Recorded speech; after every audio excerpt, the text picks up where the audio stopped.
Welcome to the Dice Box and Tombstone Blues. The group has had a particularly hard time with various revelations, a fight that went atrociously badly with one, probably, in fact, almost definitely not entirely human, Dr. Mountjoy, and, the understanding that he's pissed off to the waist somewhere with the particularly virulent ghost rock that Aloy had the bright idea of bringing out of the Reckoner's domain, and then brought along on their fight. I understand that there probably wasn't that much else she could have done with it once she'd brought it out, but I would also flag up that she didn't have to bring it into the prime material plane in the first place, but this is Aloy we're talking about, so hey! Anyway, people are pretty badly beaten up, frustrated, grieving, freaked out, angry, and in general trying to put themselves back together again, both as a party and individually. They are currently back at the dusty little township's church, leaving the Reverend to put together a meal as best he can out of, what's remaining, given his own injuries, because the good doctor decided to have himself a bit of a parting shot before taking off for the wastes.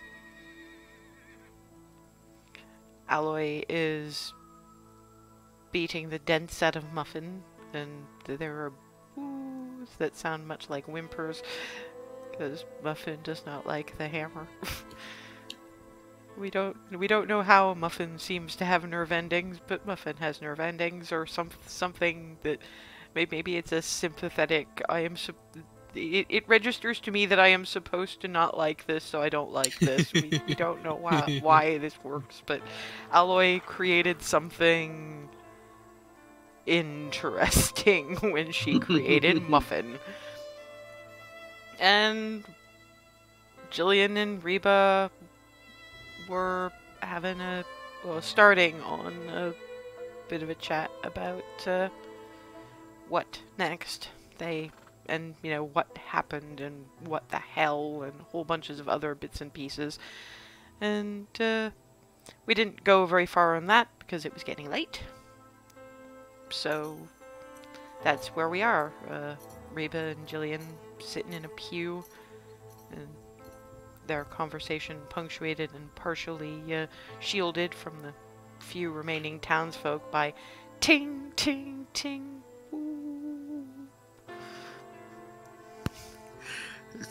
Smirking at the occasional.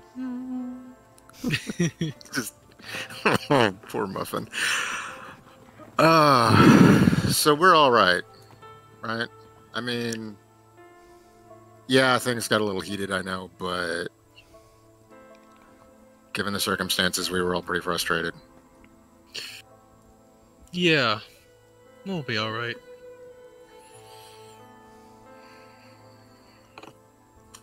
Look, I ain't exactly the most peopleest of people, so sorry about that.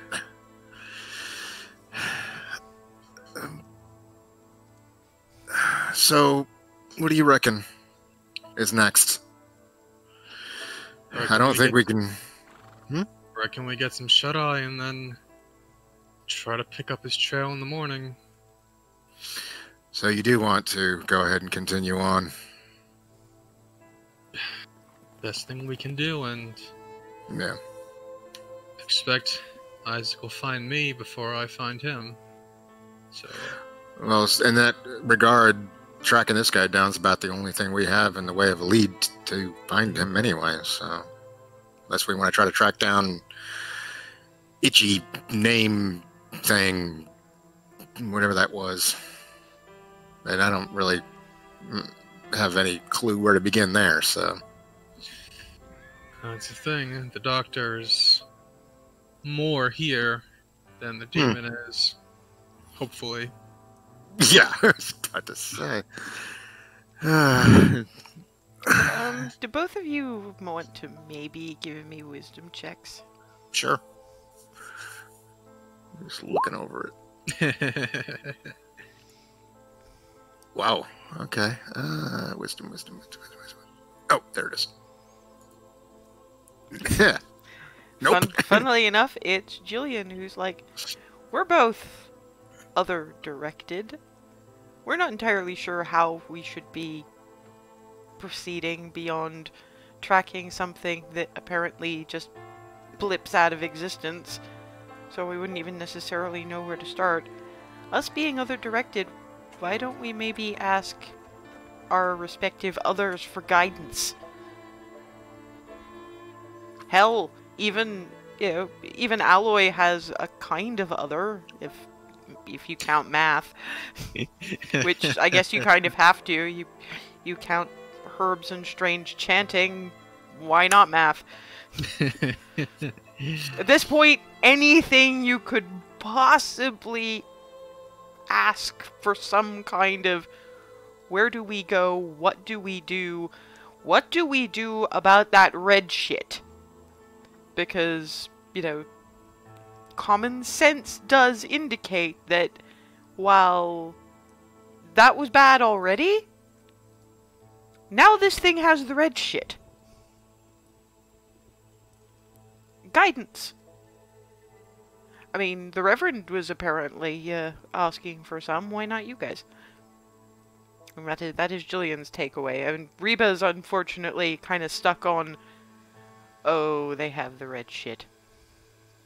And that's about where you stop, because you're trying to figure out what it could do with the red shit, since you don't really know what it did, because Aloy never, thankfully, got the chance to study it, and why did she take it out in the first place?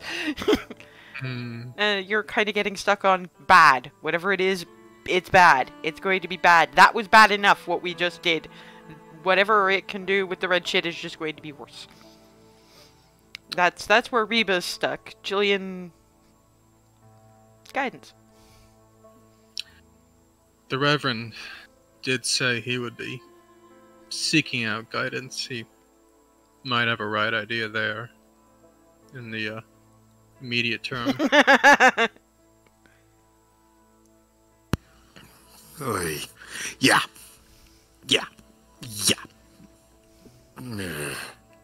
Sorry, that's more myself than anything.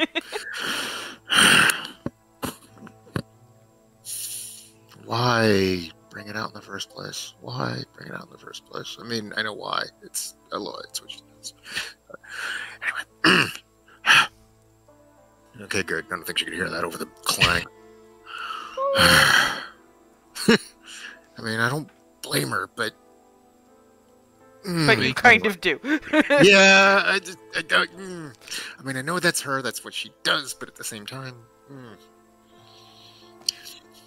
Well, anyway. It's too late to look forward and look for an answer.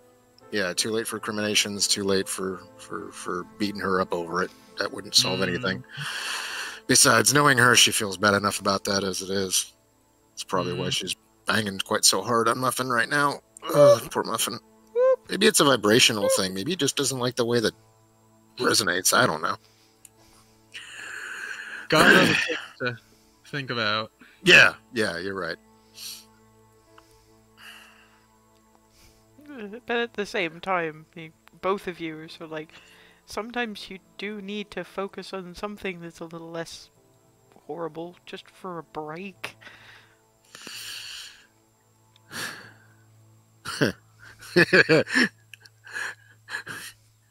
One sec, Reba gets up and makes her way over to Aloy, a little slowly because she's still exhausted from all the spell slinging she did earlier, but kind of leans down and taps Aloy on the shoulder. Huh? You sound a little flat. I think you might need to tune Muffin. It just Head chuckles and actually walks back. retracts like, no. Boop. Boop. I'm sorry, Muffin. I'm just kidding. I'm just kidding. There's a look. There's a look. Like, say one more word and I'm gonna shoot you. Look. Oh dear. Somebody really needs to chill Aloy out. Okay. I see that look. You know what? I just pull a bottle from somewhere, and I'm not sure exactly where. 2 seconds, and I'll go into the kitchen and find a container.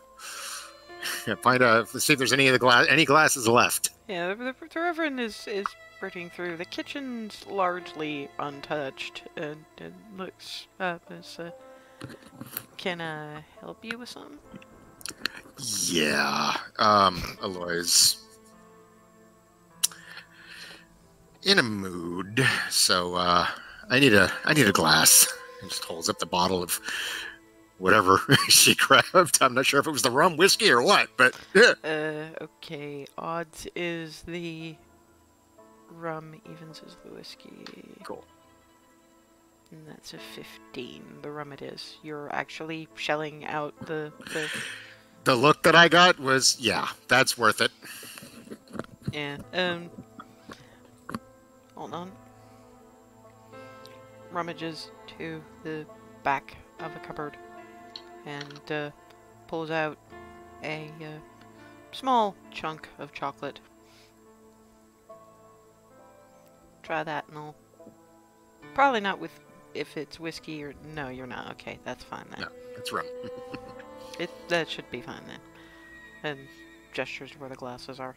There aren't that many of them. It's mostly, mason jars kind of thing. Yeah, I'll fill one with a few fingers of rum and carry that out. Put the bottle back, carry that out in one hand and the chocolate in the other. Just walk over to Aloy and be like, Aloy, and just quietly set them down next to her and just walk away.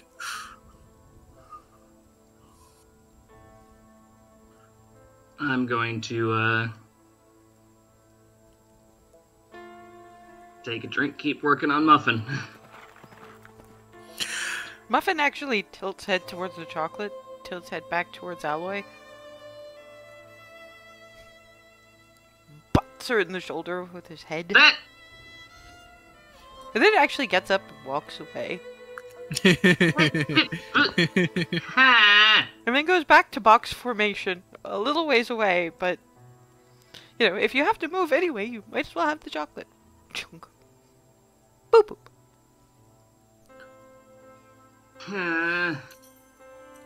Grab the chocolate. Try to follow Muffin with the hammer.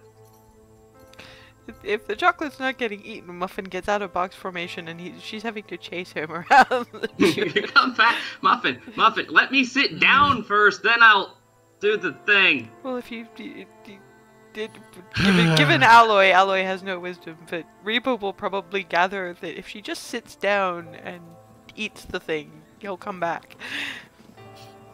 So there's just like a circuit around the church, just... Once, twice. Aloy, if you sit down, Muffin will probably just come to you if you sit and eat the chocolate. And I'm just going to flop down first opportunity and do that. I mean, there are still pews, so it's thump. And once the chocolate is being munched, the Muffin just clank, clank, clank, clank, chunk, boop. Thanks, Muffin. Boop, boop.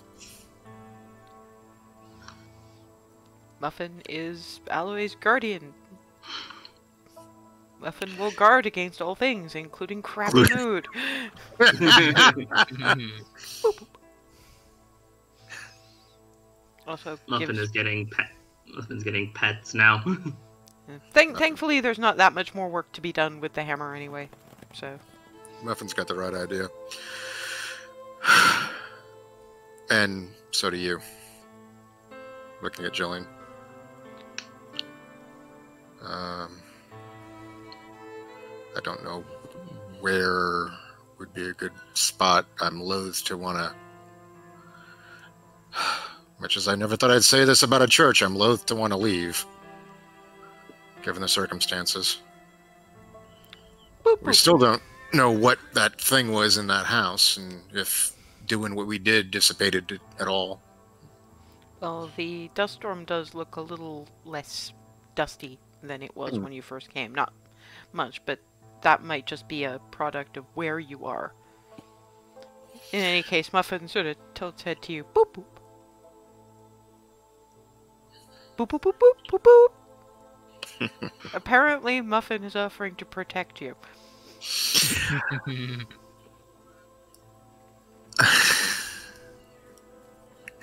I mean, really, just I don't know how well what I do would work on. Well, I guess this could be considered consecrated of a sort, or for you guys, you and the Reverend. I mean, I don't want to intrude. Is what I'm saying. Well, I think all of our respective interests are aligned here, so I wouldn't much expect a problem. There's that. To be fair, though, for Reba, if you're trying to reach your ancestors, if it's going to be anywhere on the church grounds, it'd be the graveyard. Point. And of course that's outside and everything. So yeah.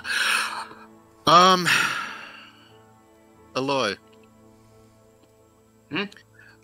I'm gonna need to do a thing. And I'd like Muffin to look out, if that's all right with you. I'm gonna need to be out in the graveyard for a bit. Boop, boop, boop, boop, boop, boop. Is Aloy going to ask what they're talking about? Because she's missed all of this. Why? I mean, Muffin is clearly fine with it, but why? Guidance. Translated to the Aloy after a moment of gear turning, they're doing their own version of math. Huh. To put it in terms you might. Your math. Yeah, basically, we're consulting our math. We're crunching our numbers. Jillian, it's what I had. It's what I had to work with. Sorry. I'm not trying to make light. You know damn well. Yes, I know. You can see where this is going. I get it. And I have a few ideas of my own regarding that sort of thing.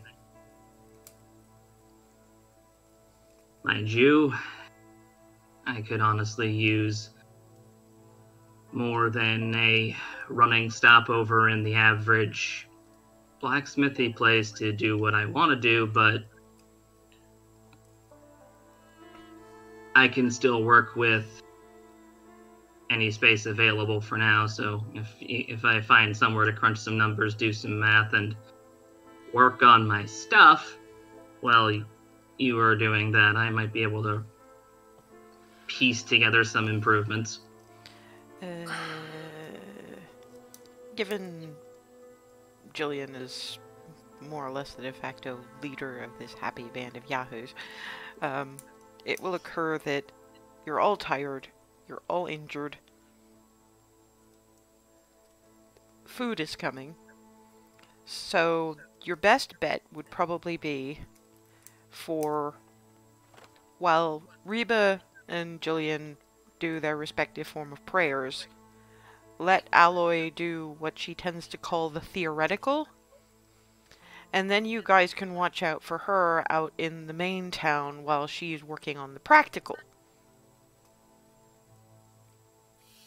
Just, Aloy, I'm hold up here for now, kind of gather your thoughts, and then later on, maybe after dinner, the three of us can go out to the blacksmith, see what tools are on hand. I would suggest we get some rest first. Or we could do it in the morning. Yeah, I think morning for the physical, for the practical part would be best. The two of us can keep an eye out while Aloy does what Aloy does. Oh, I'm sorry, Muffin, the three of us. Boop. I stand corrected. My And apologies. Spot's going, I can watch too. Well, yeah, you're going to be with me. But that's But you're absolutely right. lots. One too many lots. But, so yeah, and Spot can also keep watch with us.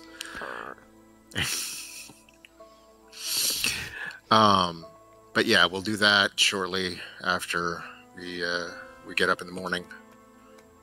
And we'll figure out where we go from there, hopefully in the next little bit here. So we'll each consult our various Oracles. consultants and go from there. Oracles. Ancestors. God. Science. Yeah. You all have your oracles. It's great. Yep. And with that, Aloy, assuming I have your go ahead, I'll go ahead and start heading out. Oh, actually, before I do that, let me go. I'll poke my head into the Reverend just to give him a heads up, just to make certain he's cool with it too. It's only polite. Yeah, and he's putting a roast in the oven and saying, "It'll be ready in a couple hours." Did someone break something? Is there another glass needed? No. We're about to consult our various oracles, for lack of a better way to put it, as in terms of guidance. I was going to go and do so out in the graveyard. Not gonna need to mess with anything actually out there. It's just a good space for it. But I just wanted to get your okay on that. Come me. Walks out a bit slow. He's pretty clearly sore in so many places. She's actually like kind of grateful for the slowness because it kind of hides her shuffle a little too.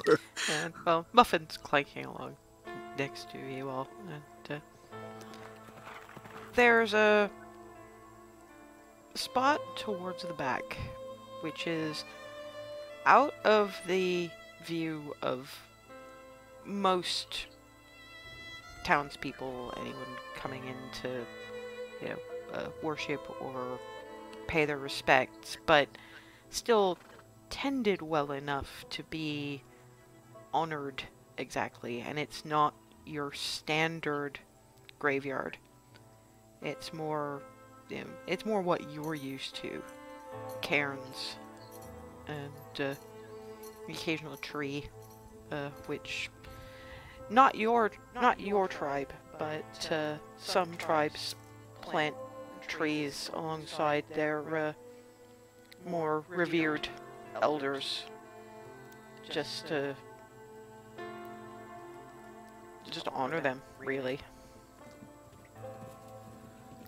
We had a tribe a little ways out, but so close to the wastes, they didn't want to bury their people someplace that close without some form of protection.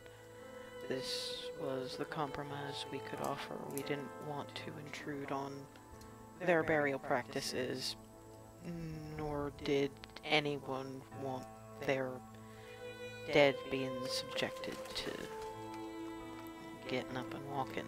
That ain't fair to anyone. But didn't want to stamp on their practices either, or force them to fit our.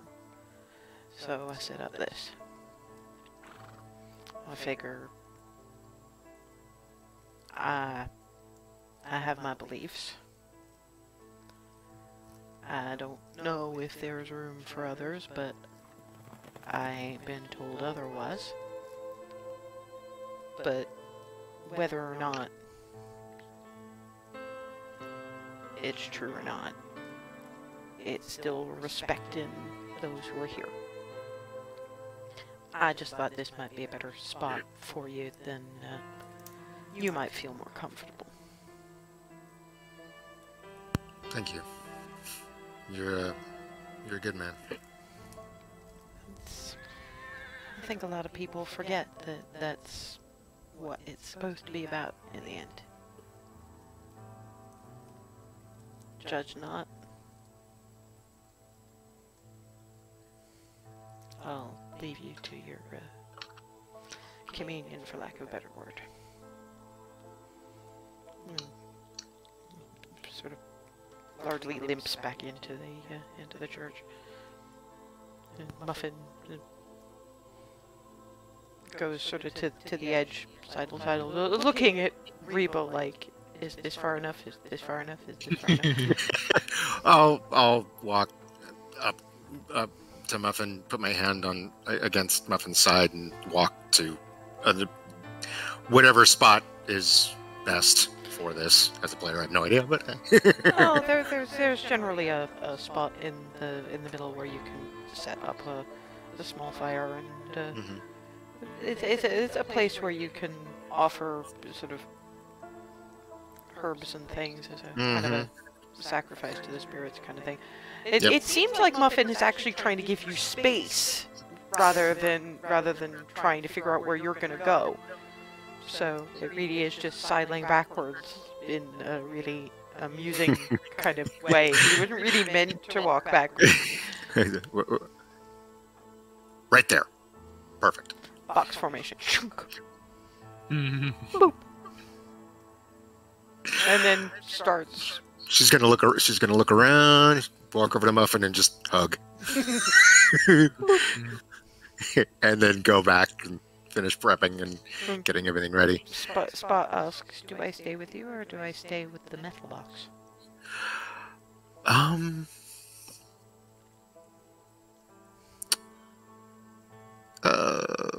Oh, that's a good question.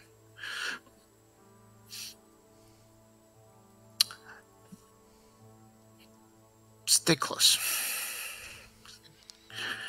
It settles within easy petting distance. You know that usual cat is sitting right next to you, but not really contacting, just does loaf. Yeah, that's exactly what I was hoping. So you've got Muffin and Spot both in loaf position. This is beautiful. This is perfect. This is so grounding. I love this. Like, yeah, she's looking at between the two of them. I didn't realize how grounding this was going to be. This is wonderful. Okay, I can do this. So, and yeah, I don't know what I don't know mechanically how this would all work, but I leave that up to you, obviously.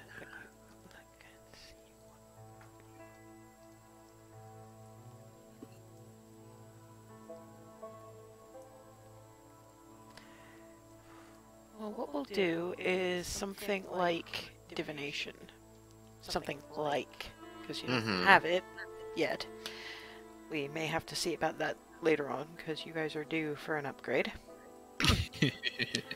This is part of what this is about.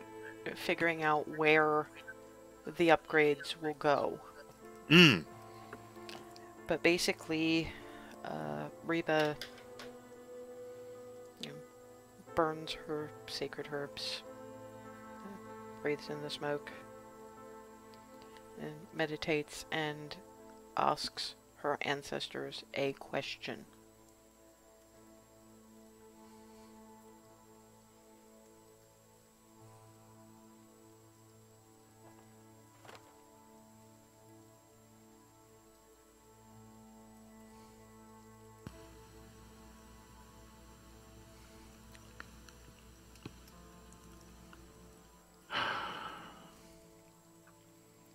Do you want us to move to Jillian? Yeah, so I can consider, because I'm not certain what the question should be, and she's enough wisdom that it won't be something stupid. Give it a think on your own bat. But when we get back to you, if you still aren't entirely sure, you can make a wisdom check to narrow down the question field depending on how well you roll. Okay, thank you. Meantime, Jillian. Jillian takes a moment to relax and breathe once Reba and Aloy are moving off, and then she hobbles a bit on her own to the altar and takes a much deeper breath in. Kind of looks up.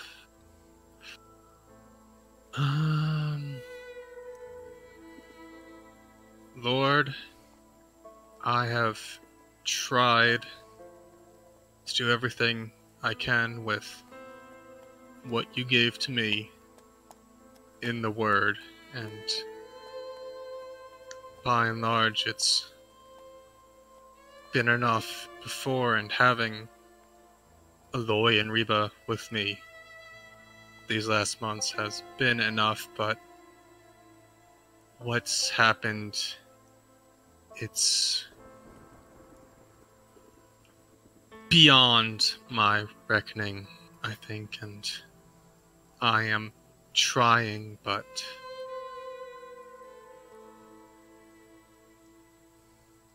I just need to know how to save Isaac and how to put all this to rest.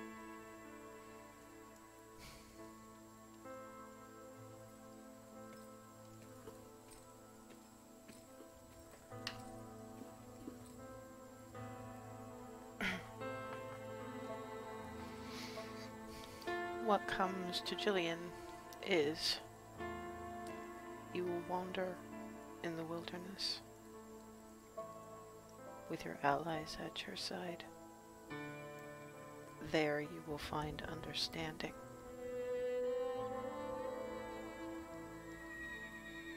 You have begun on a path today that is beyond the manifestations of the Word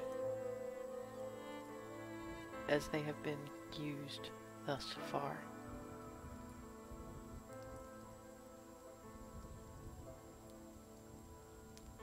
Would you go further?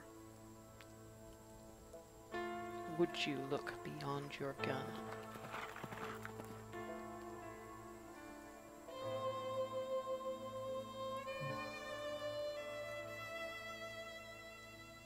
Yes, I would do whatever it takes. You will wander in the wilderness. You will find understanding.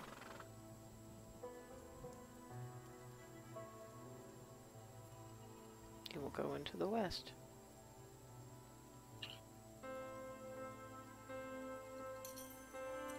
You will guide, you will be guided. You will find understanding. You will find an ending. But you have been told that life is no longer yours.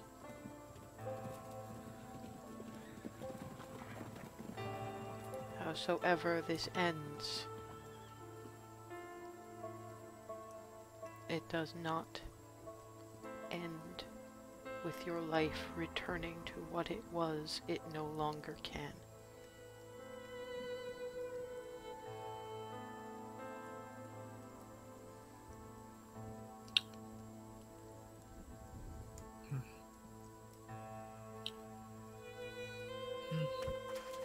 I understand that now, Lord, and I don't ask it to go back to the way things were. It's just...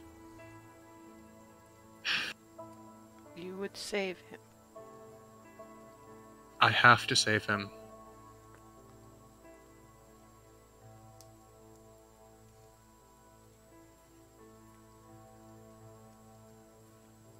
These gifts you will receive. How you use them determines his fate. The greatest gift we gave to all our children, you included, is not the word but the will.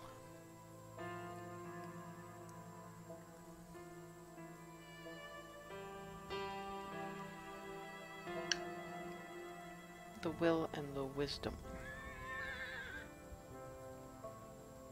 Use your gifts, both those you have and those you shall receive, wisely. I will. The voice fades, but there's a sense of something waiting. Waiting to be kindled in you. It's not there yet, but you're tired, and these things take time. At least when, you know, you're not about to die. Jillian grabs at the edge of the altar. Yeah. That took longer than it seemed to, frankly. Okay, to give Ethan a little more time, what's Aloy doing while this is going on? I'm gonna find myself a place to just get all of my papers onto a table. After a little bit of thought on the part of the Reverend while he's dealing with the vegetables, and his place isn't very big, but he's got a small office off his living space, where he writes his sermons and that kind of thing. It's a small place, but probably with enough shuffling you can get a decent amount of your papers. Unfortunately, beyond the kitchen table, which he's currently using for food prep, it's about the best he can offer you. That's fine. I'm just gonna start trying to work out designs to upgrade the thunder cannon. Maybe it might have been better off, instead of trying to turn that whole thing into a bomb, to have just plugged it in like I thought I should have. Okay, your maths say, I'm just gonna say this right now, that Reba and Jillian were right. There is no containment you could have found that using it as a kind of a thunder cannon weapon, and it might have done damage to what you pointed it at, but every time you fired it, you would have been spreading corruption everywhere. You would have gone blind. You don't know what would have happened to Jillian and Reba. You don't know what would have happened to Muffin. Yeah. I mean, some of your maths are suggesting that all that energy, if you were sending it out in bursts, you might have ended up signaling something that might have inhabited Muffin.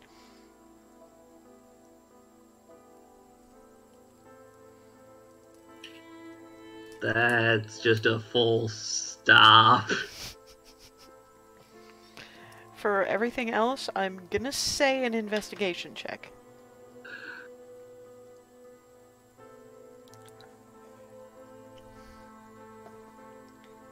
$17. Oh my god, that's awful. You have some. I'm sorry, but look at the modifier. Consider what you would have had to roll for. Yeah, that is a bad roll. That is for Aloy. That is a bad roll. I mean, she's part of it is she's currently getting stuck on possessed Muffin. When Muffin is back, I have to hug Muffin. I have to hug Muffin.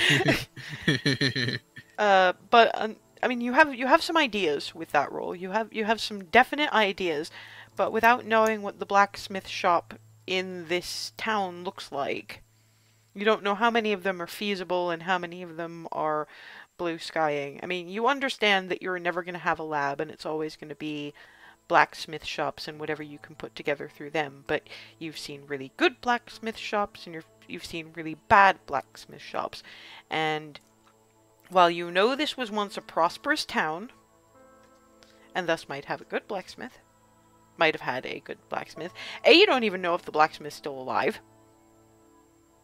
and whether they'd be iffy about you doing your brand of science in it.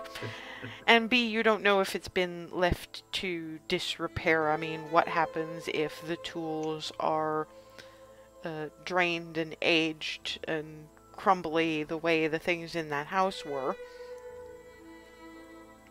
So you've got some ideas, but you've got piles of ideas by the time you're done a couple of hours later. You've got ideas if the blacksmith shop is fully functional and shiny and nobody minds if I use it, and I don't have to spend a half hour looking for things because somebody can tell me where they all are. You have one in the middle for reasonable blacksmith shop, or I can't find everything, and you've got pile of blacksmith shop is crap. And you don't know which of those three are going to be the useful ones, but all of them will give you upgrades. It's just you don't know which upgrade you're going to be able to get. You know what you're hoping for, but even then it's a decision kind of thing, what exactly kind of upgrades you want to do, because if you tinker too much with the thunder cannon, you also remember the spring and it all coming to bits, and you really don't want that to happen again. You're still kind of blaming that for the unfortunate shots back in the sanitarium. That's the other thing. You want to do an entire overhaul of that fucking thing. So yeah, you've got ideas by the end of the couple of hours, but they're a little too vague to work on until you know what more you have to work with. But you can still do some upgrades even if you only have the bare minimum of tools and a decent workbench. Hell, you could do a couple of upgrades just on the kitchen table here if you had to.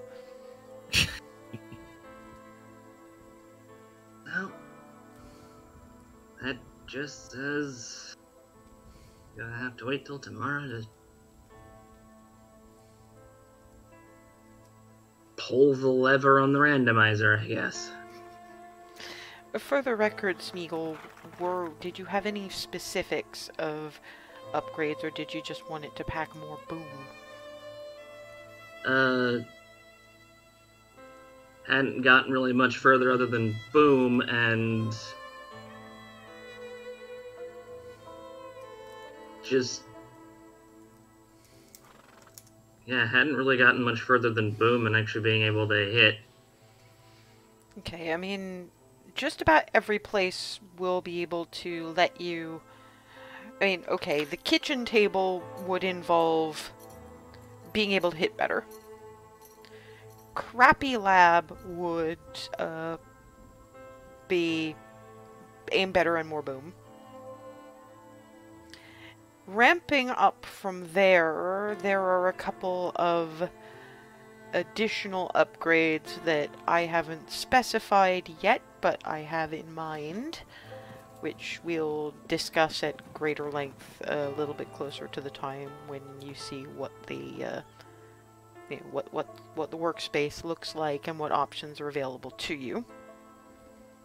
But to put it succinctly, there's it's gonna be a bit like having you know how in D&D you get wands that will cast certain bits of spell? Mm-hmm.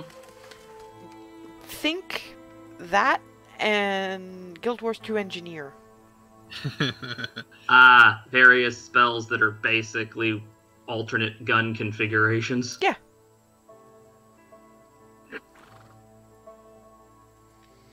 And that's what the couple of hours takes you, because it's like, wait a minute, I picked up a whole bunch of chemically stuff, and if I connect that to my power pack in the, if I connect that to my little power core, I can probably do, and your maths and notes, and you're winding up having to, the next thing you know, when you're out of fugue and realizing, wait, I don't know if I can do this if there's not a decent lab, it's not just the paper anymore. Some of it have ended up on the walls. There's like schematics for what may as well be a what may as well be a best spell analogy is a disintegrate cannon. Well, I was thinking more like the thing that took the most space is the thing a bit like your dual wield Guild Wars 2 engineer thing, where you get, you know, on one level shrapnel bullets, which cause the bleeding, and on one level poison coated bullets, because you've got all that chemical shit from the sanitarium, and, you know, chain lightning cannon, and not to the level of the spell, because that would be a bit much power for anybody at your current level. And you all know, because most of you got hit with it, or at least saw people who were. And then Thinking of things like flame burst, and that kind of thing. like scorching ray equivalents, that sort of thing. Kind of like that, although given that the flamethrower bit is a bit more of a cone AoE, it'd be a little bit more like fireball. You're not that. That's the thing. You're still working on technological limitations. So there's going to be some sacrifices, and some sacrifices are going to involve, yeah, there's going to be some AoE, and you're going to have to choose which configuration is most appropriate for a situation. And unlike with Guild Wars 2, it's going to take an action to switch configurations. Oh boy, this is going to be fun. But that's something we can discuss in a bit more detail once you find out what the space looks like and what your Tinker's Tools roles grant you. Mm-hmm. Meanwhile, Reba. I think I do have some idea of what I was going to ask, but I would like to go ahead, if I could, make that roll just in case. Go ahead. Thank you.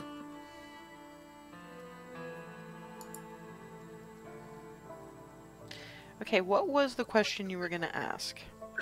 Basically, the idea was,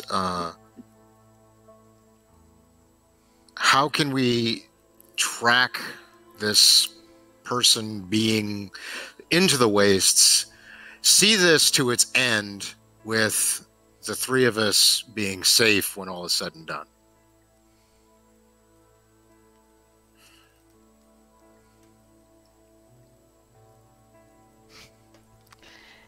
You're not asking much, are you? And that's pretty much what you get from one of your more favored ancestors, this wizened little Yoda-ish old lady. You don't ask much, do you?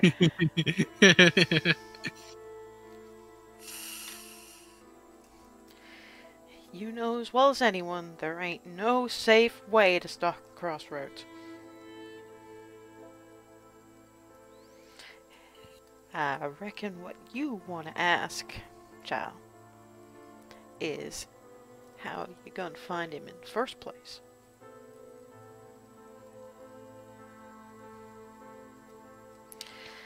Wastes ain't a good place for tracking, and you're gonna find whole manner of trials before you find what you're looking for. And you're gonna have to go through them if you want to track the man, because men don't leave your usual footprints. You know what he leaves behind as his mark. Some folks still try to scrape out a living in the wastes. You're gonna find him by following the trail of destruction. And mayhap if you fix it best you can, we can throw a little help your way. But meantime, you felt about the pull. You know the starting direction. And then you just keep stalking. there's trials. There's trials for you, from us. There's trials from your friend there, from dang white boy god. There's even trials of science. An even whiter white boy god.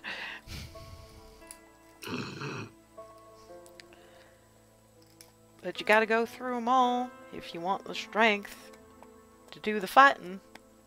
What's gonna need to happen when the tracking's done? So it may look a little roundabout to you, but you know as well as anyone that in situations like these, stalking ain't a straight line. Oh. Ciao. When you're a bit more back to yourself, look down. And at the end of her meditation, she looks down at her feet. Beadwork on her sandals is largely repaired.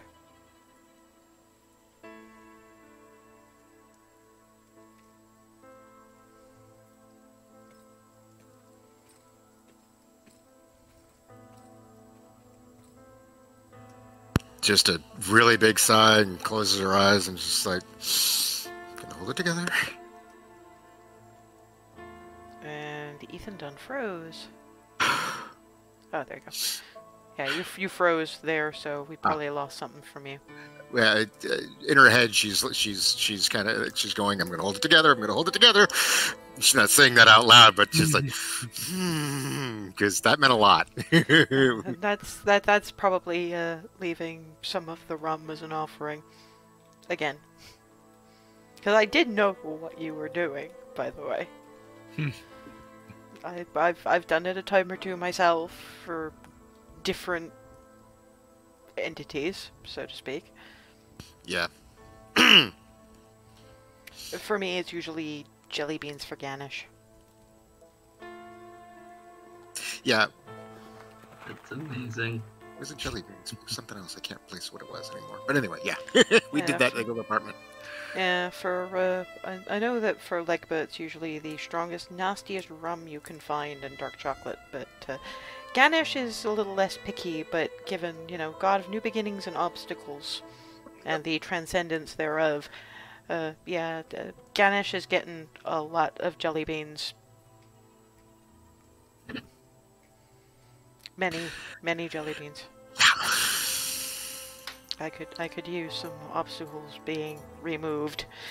Anyhow, yes. So, a couple of hours later, Jillian is holding onto the altar, and Aloy is sort of shuffling out of the office, going, I don't know how to tell you that I wrote all over your walls. And Reba's coming in with that, I'm holding it together, holding it together, holding it together. With her shoes looking in much better shape. And Spot back around her shoulders, and Muffin sort of scrunching in behind her, and boop boop. Boop boop. Leaning over at Reba like, you okay? Boop boop. Clank, clank, clank. And you're all back together, mostly seeing Jillian probably trying to straighten up like, no, I'm okay. I'm okay. I'm not really okay, but I'm damn well going to look like I'm okay. If you let me, which you absolute shits probably won't, but never mind. Looking over to Aloy, thank you. Welcome. Boop, boop, boop, boop, boop. I'm gonna step away from Muffin to let Muffin walk over closer toward Aloy. Clank, clank, clank, clank. Head on shoulder. Boonk. Boop, boop. Muffin, you are best ever. Boop, boop. I'm just hugging Muffin. Yes, and then remember the bit about if I'd used that possessed Muffin to Titan. Yeah, I'm like, yeah, this hug's gonna go on for a bit longer than seems normal. And probably the look on her face just...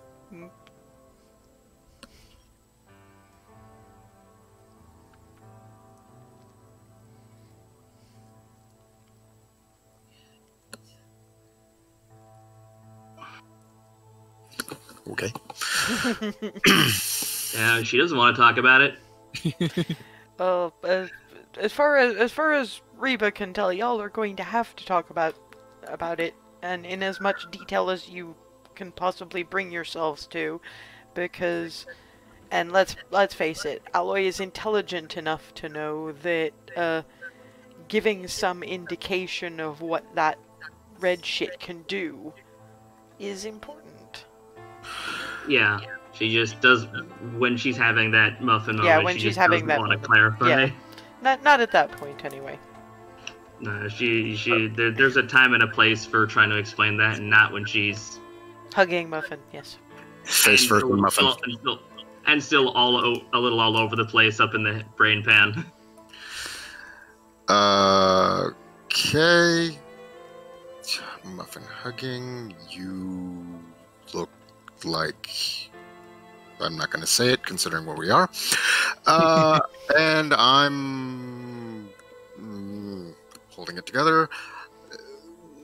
Let's say we get some food in us and then talk. The Reverend just sort of goes, if you'd like to talk over food, I'm fairly sure that I can serve up for those that are left and give you all a bit of privacy in the kitchen. Well, thank you so much. Well, y'all have done your best as far as this goes. Seems the least I can do. Thank you, Reverend. So You remember what I said. I might ask one favor. Of course. I might need help bringing out plates to the... Of course. I've only got 2 hands. And you bring out plates to... I mean, it'll only take a couple of you because there aren't that many people, but yeah, there's still enough for you guys to have food and seconds probably, and there is what smells like a apple and something pie, possibly 2, given that there's still more people than 1 pie can manage currently baking, so you have the half an hour or so until the pie is cooked. Hey, Spot. Do me a favor. Carry out some napkins. Just because it'll be cute and make the kids laugh. And it does the tail high. You know that catwalk, that, look at me. Shoulder wiggle. She is the most glorious of sweeties, that one. If nothing else, I'm laughing. That's adorable. Aloy, one thing you do know is that out in the main room, what they're mostly missing is a table, because it's not like they're going to eat dinner off the altar. You could give Muffin a tablecloth, and Muffin could be table for the kids. And come on, Aloy would think of that. Reba might not so much. Yeah, no, that's you can see the gears have gone into overdrive. I need a tablecloth. I think Reba probably she's done things in this kitchen before. She knows where there is in fact an old gingham tablecloth, those red and white check things. Yep. So I'll go ahead and grab that. Confused looking, probably. Like, I don't know why you want this, but okay. You're not making anything out of it, are you? No, this is for the kids. Come on, Muffin, we got a thing to do. Clank, clank, clank. It's for the kids, okay. She'll carry it out. Well, no, I figure that Aloy would be like, no, you drape it over a Muffin and you send Muffin out, and then just tell a Muffin box in front of the kids. Yeah, what I was gonna do is, okay, I'm gonna get like right up to the door with Muffin. Okay, put that on Muffin. Muffin, keep your head out of the way so it doesn't move. Now, over to the kids and Brilliant. box mode. And you guys watch, peering through the door as Muffin.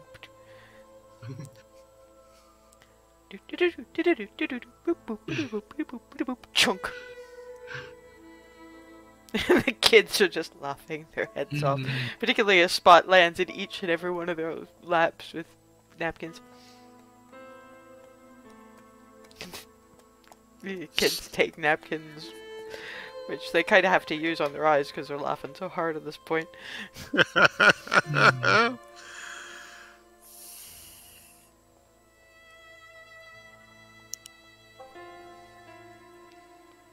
And you guys have a rather nice roasted beef as things go. Oh, that's amazing. Well,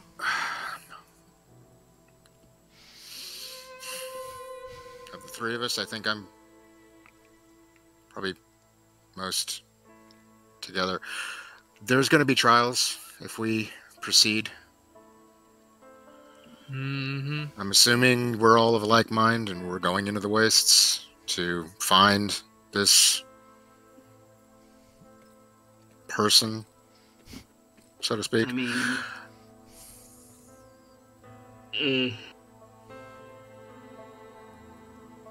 he can't be keeping that thing that he grabbed off of me. Well, Come I don't on, know you what. you know that face. Yeah. Well, we'll get to that in 2 seconds. There's going to be trials, and it's the wastes. It's not going to be straightforward. It's going to be roundabout. It's going to be forwards and backwards and sideways and all wayses and no wayses and all ways, every wayses, and it's just going to be insane. But wisdom-wise, just to pare it down, you're going to find him by cleaning up his mess. But to sum it all up, we're going to follow the mess, we're going to clean it up, and that's how we're going to find him. We need to go west to start. Yeah, you got that much as well, because that's where the last bit of your 100 mark got him. Yep. Yeah, that was where I picked him up. But yes, thank you. And Aloy, I just wanted to get everything on my side said. Go ahead. Yeah, he can't be keeping that thing that he stole off us. Honestly, no one should be keeping that thing, much as I would have liked to find a way to turn it into something proper and not that. That's some doing that is either completely impossible or can't be done by anything save divine intervention. And Jillian knows God doesn't want to touch that shit. And at this point, it's kind of past keeping it safe, so now it's just a matter of making sure that, like I said down there, if we can't have it, then no one gets it. Reba. You can see she doesn't want to talk about it, but you have to know what it could do.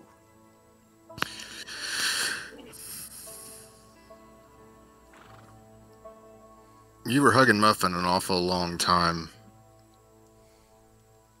More so even for you. And I get the feeling that's not quite all of it. And yes, we know, we get it, it's bad, but what are we dealing with? Something that, just on a theoretical example level, if I were to use that as say, thunder cannon ammo? 1, I'd be blind. 2, no idea what would happen to either of you two. 3,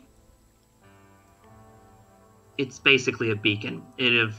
Firing it would have basically been a beacon, and it would have called down who knows what into Muffin, for all I know.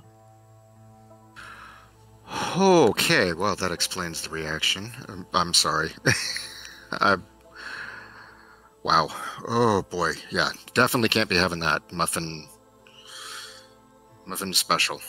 You definitely created something amazing when you created Muffin. So, yeah, it boils down to we can't let him use it, keep using it, anything like that. And we wipe him and it off the face of this planet. Mm-hmm. Sounds about right. That's what I was Send thinking it as back well. to where it's supposed to be. Or the closest equivalent, yes. I'll find another way to travel, as it were.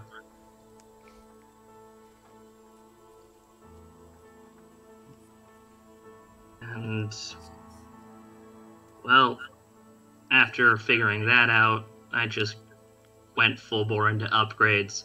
Unfortunately, best guess I've got is gonna have to revolve around what I find in that shop. If there's a shop left, I could probably make some basic upgrades in here if I really ultimately had to, but if I want to make something actually worth it, actually more helpful than a bigger version of what happened to the bison, then yeah, I'm assuming by now Reva's heard the story of the undead bison when Jillian and Aloy first met. Mm-hmm. Hence the look on her face, like, ooh, that went all sorts of. Speaking of all ways. yeah,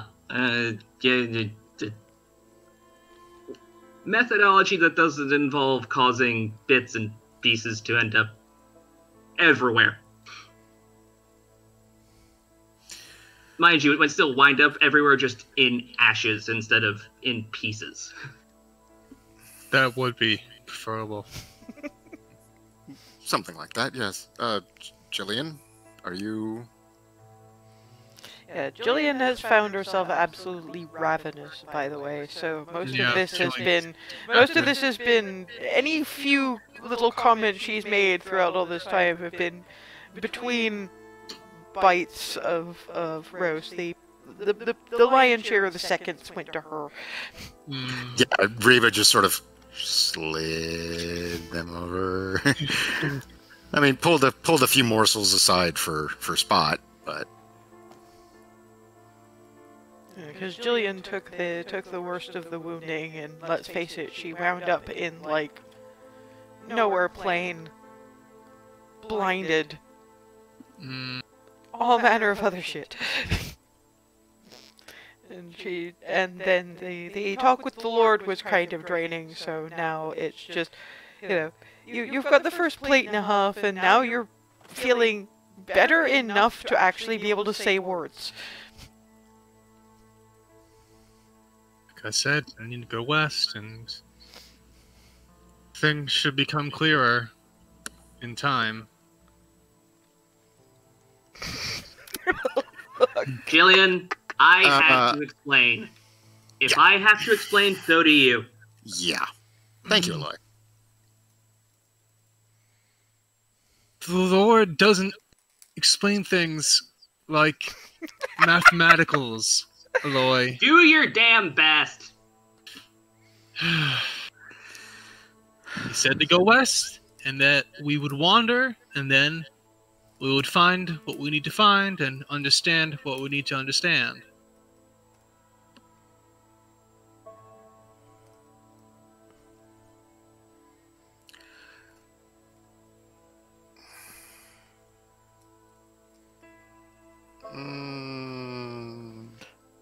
If you're gonna say it, say it.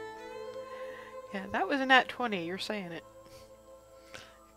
And I believe it can that expression can properly be translated into, I know it's your business, but your business does get involved in here, and the time for discretion has reached an end. Discretion it said discretion is the better part of valor, but the time for that is past, Jillian. Yes, it's your business, but your business has quickly become our business. And I don't mean that in terms of a burden. I mean in terms of we're in this together. Yes, I know, Reba.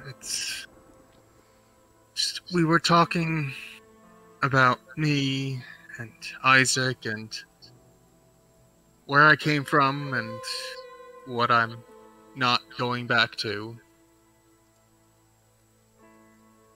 But I mean, I'm not making light of the fact that you can't go back, but I'm also left kind of going, of course you can't go back, because that's not how time works. But I mean, theoretically, that's not how time works. Aloy, please. It's a fair point, but it's a digression. But And to be fair, I'm sorry, but you will have said that, but your wisdom will tell you how bad an idea it was to make that joke, because you know it was a joke, as soon as it left your mouth. Ultimately,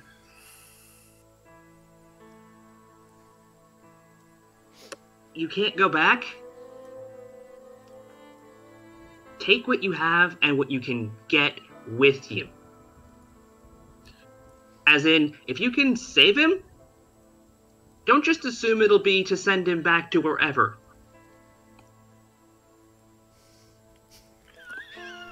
Bravo! Somebody came up with it! Oh my god! And it was fucking Aloy!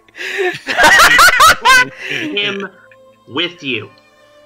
You can't do this alone. Clearly, you had to grab us up. And let's face it, Jillian kind of knows that you guys are stuck with each other regardless.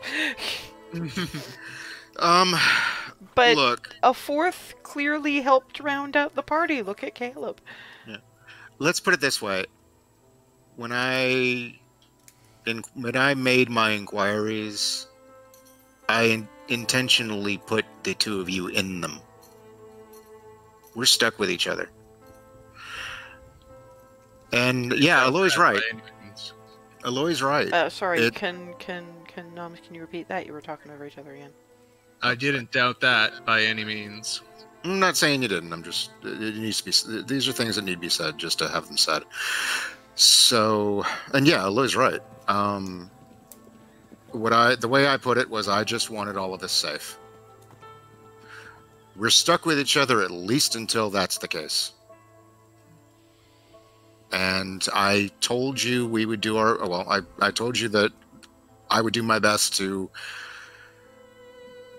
save Isaac. And that means getting him out of whatever situation he's in. Whether he got himself in it or somebody else conned him into it or whatever, that doesn't matter. But you had to let go of your past. And yeah, there's the idea of taking him with us or taking with you, and etc. and all that. But at the same time, you also have to accept that you might need to let him go to make him safe. Wisdom and intelligence from different angles will both probably come to, as well as Jillian coming to it from the hints that she got dropped. He probably doesn't have anything to go back to anyway.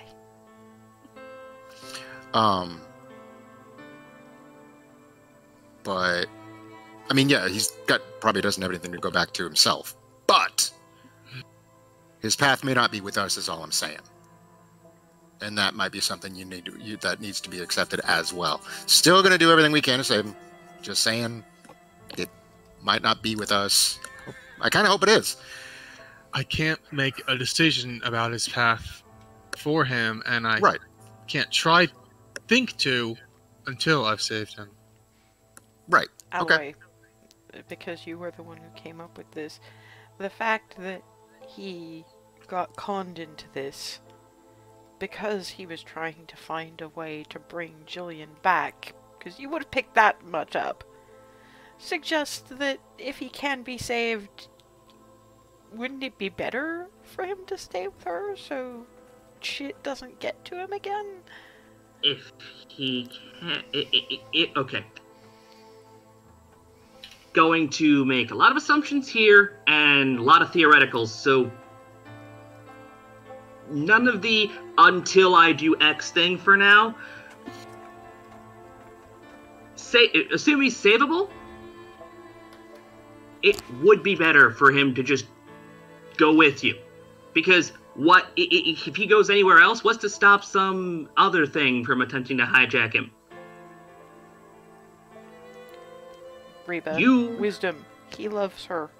He tried to get her back. He was lied to.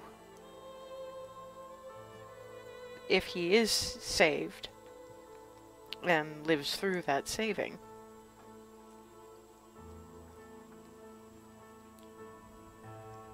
why would he want to go anywhere else?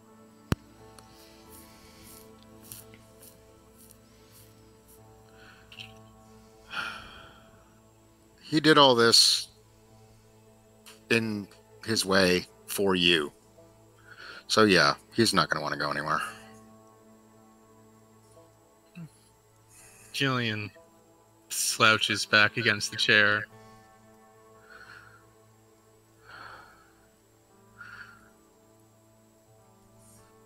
All right. So we'll track this guy down in the wastes. Deal with him. Deal with the red rock and whatever messes are between us and him. And if we run across Isaac in the process, we'll do everything we can to bring him back, bring him home. Because, well, home is where the heart is, and it's pretty obvious where his home is right now. So once we're in the wastes, and if we can catch a scent of Isaac that he's on our trail, then we can lure him to us. Somewhere where we have the good ground. I'm not sure I'd call any ground in the wastes good ground, but I get what you mean. And to be fair, the two of you, for all her occasional faults, you have one of the best analytical minds you could possibly ask for, sitting there probably looking at the pie and wondering if it's done yet. Just lean. You're thinking it should come out of the oven in another 5 minutes from the smell.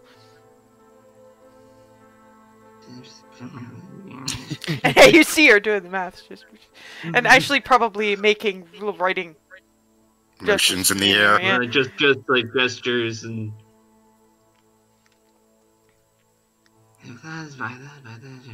Carry the one. 5 minutes. 5 minutes. Ah. 5 minutes. Finally realizes what she's looking at when doing all this. Ah. Aloy likes her dessert. So. The ultimate fuel. It is pie. So, Aloy, sugar in general. It's fucking salty all over again. Alarmingly close, yeah. So, Aloy, I asked Jillian this, and I'm going to ask you, are we okay? We are...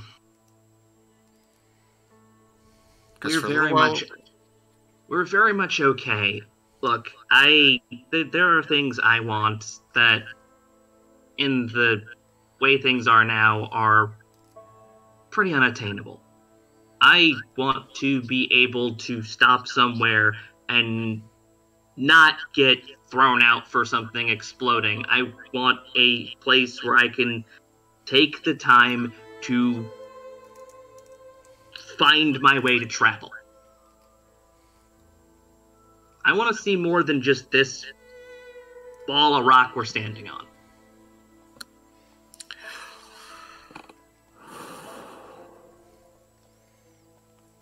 I see that that's Reba's first reaction, but then she'd have to think about Martha and what Caleb talked about and what you saw. She's not talking about stalking the crossroads. She's talking about doing what Martha did to get here. Yep. Well, that's some lofty goals there. Mm-hmm. And I get that it's not really a thing that I can do while we're still out and about and dealing with whatever the universe throws at us. But not true, actually. Think about what she's come up with on the fly. You're Aloy, you're selling yourself short. Look, a bit all over the place. Things tend to go boom sometimes. Not the wisest of person in the world, no, but you are brilliant. You are absolutely brilliant. And I will not stand for you not seeing that. Hell, I wouldn't sit for it if it weren't for the fact that I'm damn already freaking exhausted. And exhausted. So, that's not entirely true. The ways that you were looking at it before, okay, with the red stuff, whatever that was, that's not the direction to go in. But there's, and if she wasn't traveling with you guys and having adventures and figuring out things to do on the fly, she'd never have met Martha and never know it was possible in the first place. Who knows what's over the next horizon? And on top of that, look at the things that you've seen and witnessed since you started traveling, especially since you started traveling with us. Martha, showing that, yes, the type of traveling you're talking about is eminently possible. Okay, it might not be very probable, given current circumstances, but it's possible. You would never, we don't know what we're going to see in the wastes. We're not going to know what we might see even when that is all said and done. That just means we keep going, and exactly. And yeah, that's what I'm saying is don't give up hope on your dreams. Oh, yeah, your dreams aren't my dreams. I'm not really sure I understand your dreams, but I can understand wanting to do something truly spectacular, and goodness knows that certainly qualifies. So,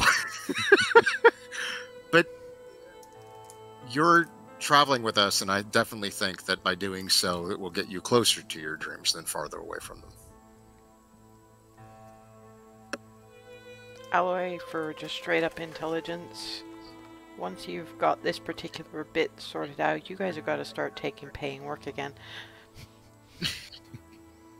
Because you're not going to be able to set up the lab of your dreams without actual money.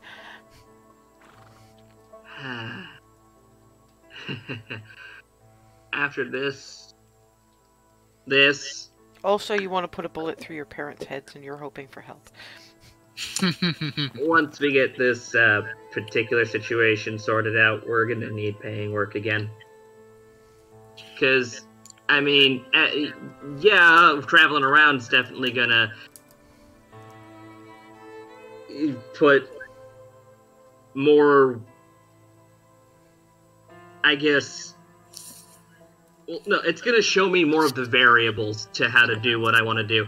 But in the same whole category, one of those variables that we already know is money. I can't exactly put together a lab, much less one that I could, fold up if I needed to and cart along, or that was in Muffin without material. I got you. I got you. And plus, well, remember what you saw in that file? On me? I'm gonna put a bullet in both of them, and I need help.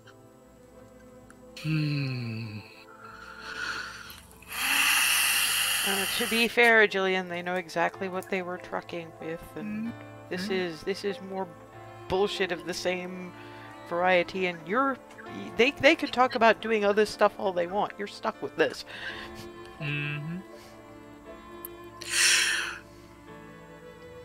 Honor thy father and mother stopped being an issue when they decided to try and sell her to demons. Just saying. She was thinking about complications, but to put no to voice them. To put no finer point on it, they betrayed you, and they need to pay for it. 100% right there with you, Aloy. I will help. Thanks. In the meantime, we've got things that need doing here and recovery to be had, because like down pie. there we got it. 3, 2, yep. Ding. And yeah, the Reverend comes in with the to bring the pie out, and assuming that mostly this is, we're gonna eat pie, we're gonna go sleep. We will take our break a little bit later, but you know, this was a conversation that needed to happen, and when we come back, we'll have the morning wake up and see what y'all can do to get everything as settled here as possible, and Aloy doing what she's gonna be doing, and whatever prep you guys want to make for what is likely to be an extended period in the waste. So, see you in 5 minutes. And we're back. This bunch have scoffed down dinner and pie and gone up to their little cots to try to sleep off the various horrors of the evenings before. Well, day. Hard to believe it was only the one, but it was a very long, very hard day. It's probably not that much of a surprise that nightmares find all 3 of you. I mean, you get your 8 hours, but only because the 8 hours kind of turned into 10 because broken sleep and I mean, you each jerk awake at least once and wind up lying there looking at the ceiling like, I'm not sure I want to go back to sleep. I'm not sure I want to go back to sleep. These times might coincide, I don't know. That's pretty much up to you guys, but Jillian probably has the worst of it. Not entirely sure what's worse. Isaac's grin. Being stranded in the nowhere place.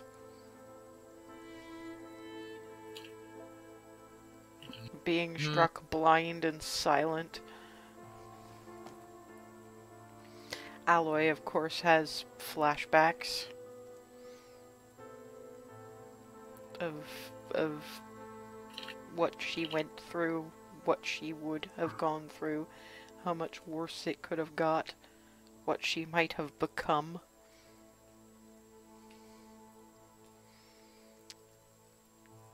Reba's more what the wastes may have in store, because that's edging onto Crossroads territory. but that descent down the stairs and that absolute nothing, because at least Jillian had ground under her feet, sort of that nothing and that feeling of ancestors' names fading, just... But she does still have it easier than the other two. So she's the first one up. And probably shuffles downstairs to find the Reverend putting together what breakfast he can.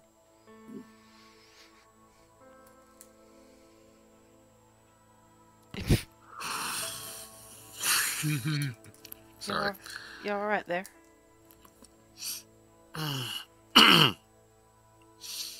Nightmares. But yeah. Offers coffee. Thank you.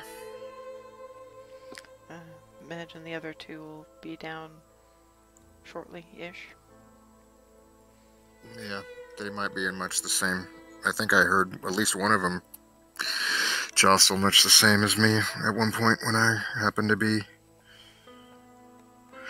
in between nightmares. Oh.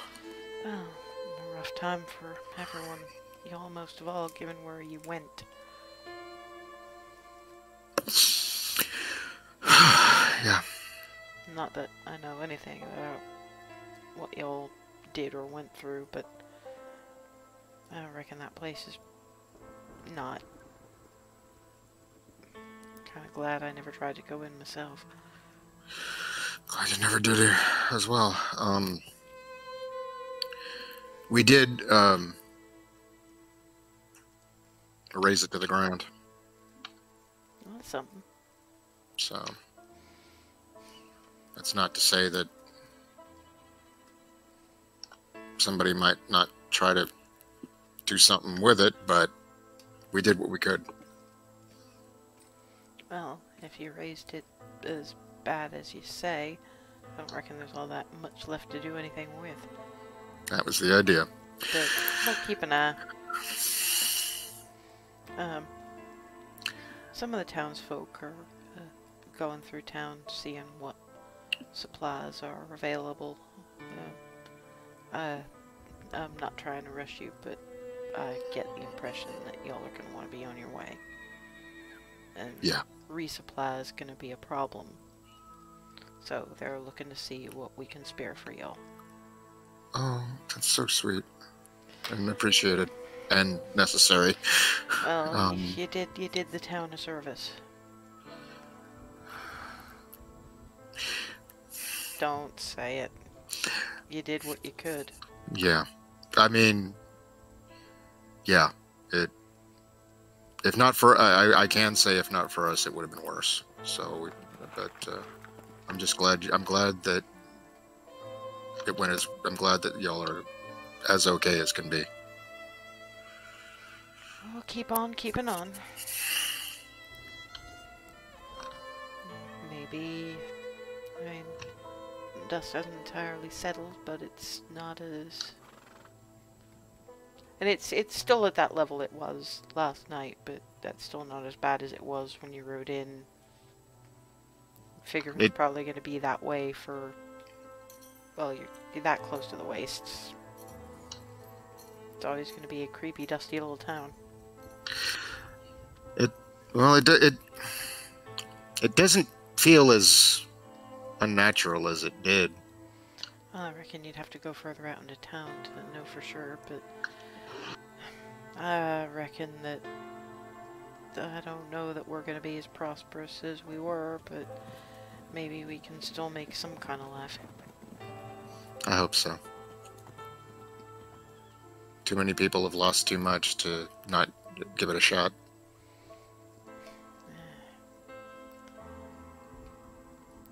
No one here are leaving. It's home. That's good. It's good that y'all can still call it that. The wastes take a lot, and everything that's happened since the Ghost Rock and everything. There are some things we just can't we can't just let things like that take.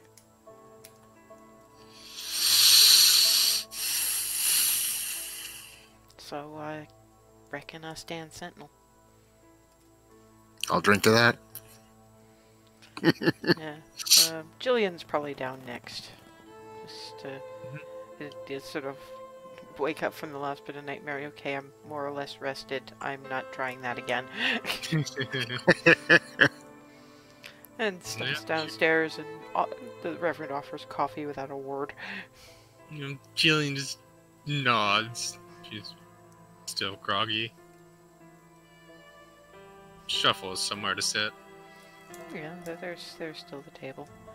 I was telling your friend there, we've got townfolk looking to see what supplies we can spare for you. We're much obliged. I certainly could use whatever can be spared. Well, there's few enough of us left now that hopefully we can spare something reasonable for you. And you know, I've still got the few chickens, and that helps them. That's how I can feed the folk. Most of them haven't been exactly up for cooking a decent meal for themselves. And Aloy waking up. Dad! Muffin just boop. Boop boop.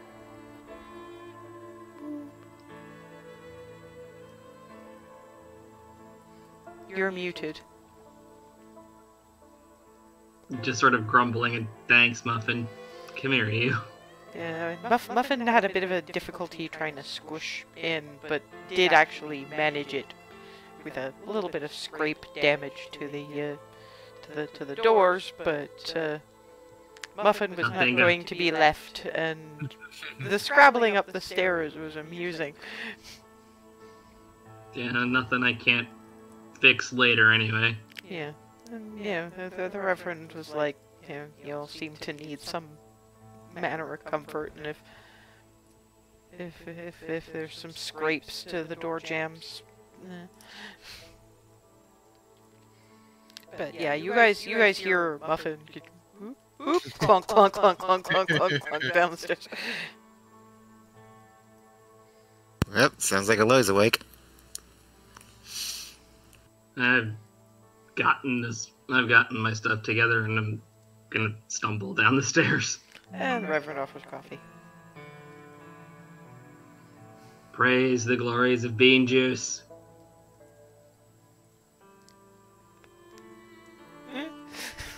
It is Just amazing. okay.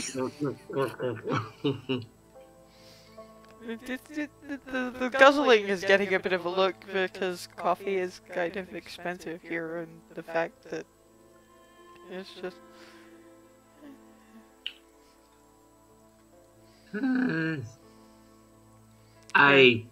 Sorry, that is... There are nights when I hate my brain. You too, huh? I had a feeling. Oh, wonderful. I don't know which of you it was, but I heard one of you guys start at the same time. Shortly after I did, because yeah, I was laying there for a while. These things linger sometimes. Yeah, that's a good way to put it.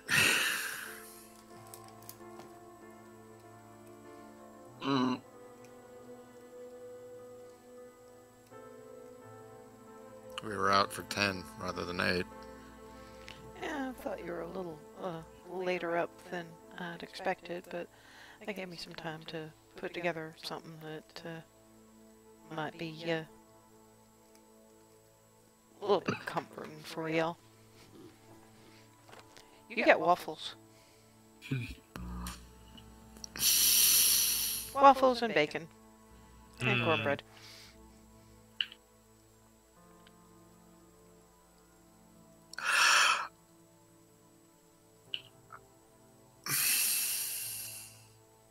There is a whole litany I want to say, but a lot of it would sound awkward and not sensible, so I'm just going to say thank you 1,000 times over. Yeah, I'm gonna leave it at that too.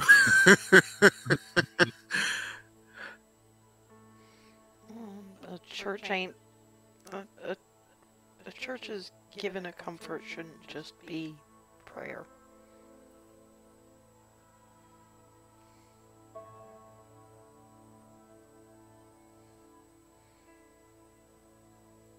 I mean, it's just corn syrup. We ain't fancy enough to get to any of the maple stuff from up north, but we got some preserves if you prefer that. This is more than enough. Be sure. What Jillian said. And it just sets the stuff out. Well, from sending you out into the closest facsimile to hell we've gone on Earth, I'm gonna send you out with a couple of decent meals in your stomach.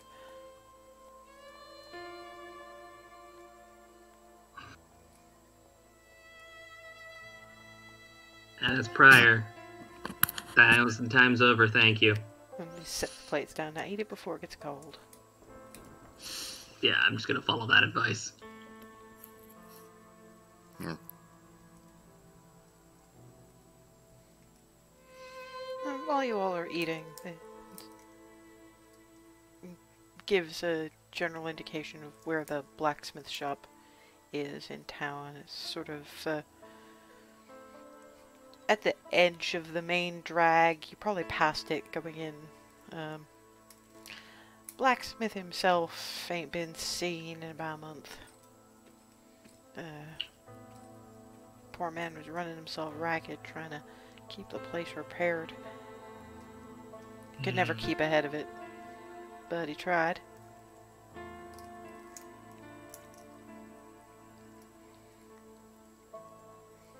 I've tried to get him a sandwich now and then, but one day I went out trying to find him to get him a decent feed and couldn't.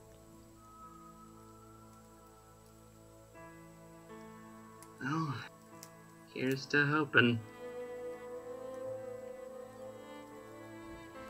Well, as well as looking for supplies for y'all, the folks in town are also seeing what can be salvaged. For ourselves, if nothing else. Sort of condensing everything, yeah? More or less, yeah. I mean, as much as we're looking for supplies for you, we're looking for supplies for us as well. We reckon not all the livestock can be gone. Because if you... Here's open. Because staying here it's gonna be harder, but sounds like you can definitely do it if you bring everything in closer to itself.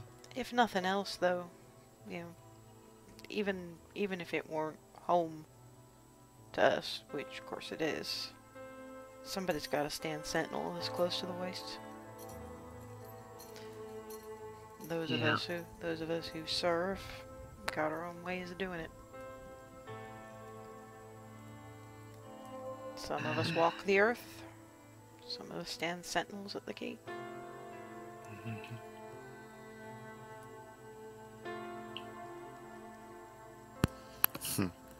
Things were a little different, and I've offered to, I guess, help build things back up a little. You've got much more important things to be getting on with. If you're successful in what you're setting out to do, we'll have a lot less to worry about standing guard against. Mm. Yeah. That'll do everyone a solid. You know, however it came about, getting rid of that sanitarium, you've done this town a service. It's the least we could do. Mm-hmm. You did it for your own reasons, but it had some good repercussions for us, so we ain't complaining. We'll help as we can. Sorry, can't be more. Nah. Grateful for whatever help you can give. Thank you. We'll find you what we can.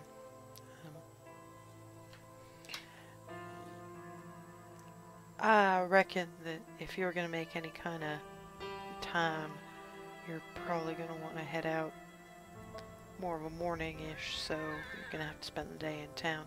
That'll give us time to find you some storage space and things to store in it. That'll do. Yeah. So, what do you say after breakfast we head out to the blacksmith? Mm-hmm. I'm itching to get some work done. Yeah, I can tell you've got that glint in your eye again. There is to be science. There was a lot of math. And, well, if the supplies are good and the shop's still more or less holding together, there's going to be things. There will be. There are a stuff. couple of other things you thought of between nightmares, by the way, Aloy. You're gonna be in very dangerous places. Some of your thoughts have involved how you're going to get any kind of rest in places where possibly even the landscape wants to kill you. You have had a couple of thoughts on that, but you don't know how far you can take them until you see that blacksmith shop.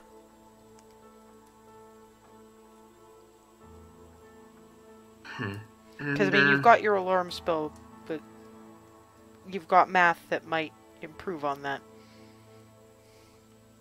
I've got a few extra ideas that aren't just more boom, too. Considering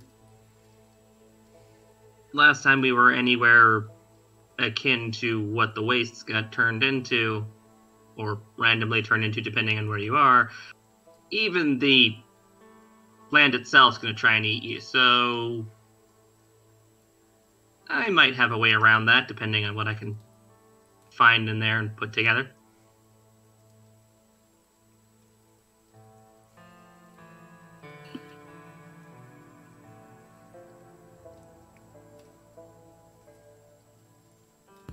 Anyone else thinking of anything from out there? Because, remember the last encounter with the, general store didn't go so great.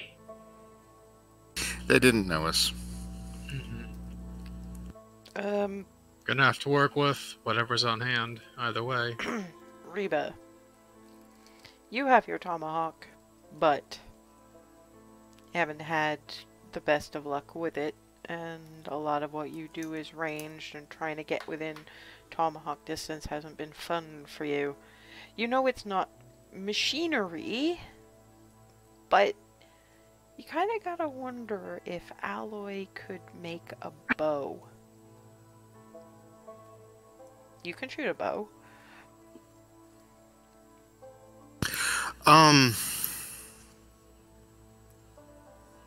Aloy. It's not machinery by any means, but I'm sure the math probably isn't all that hard. What do you think you could do in terms of a bow? I could probably do a lot, honestly. I mean, do you want you want simple form or short or something of my design? You'd probably want a short bow. Anything that Aloy would make for her design would probably be a bit complicated for you to shoot. Simple, short, simple. Because Aloy's got this whole mental image of a compound bow from I knew you were gonna say that. Yeah, me too. No. I'm not complicated. Well, at least not in in terms of weaponry. I can probably recreate some stuff I saw in a history book or two. I'm not that old, but okay. No, Well, no, but yeah, the designs of your bows haven't changed. No, they haven't.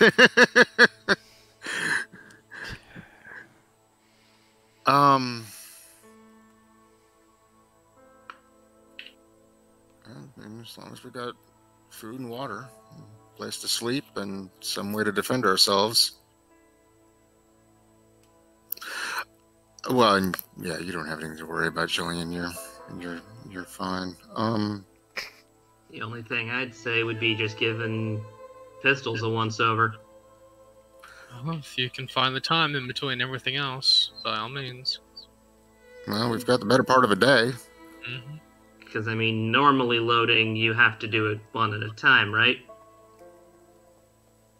Well, Jillian's starting to eye Aloy suspiciously.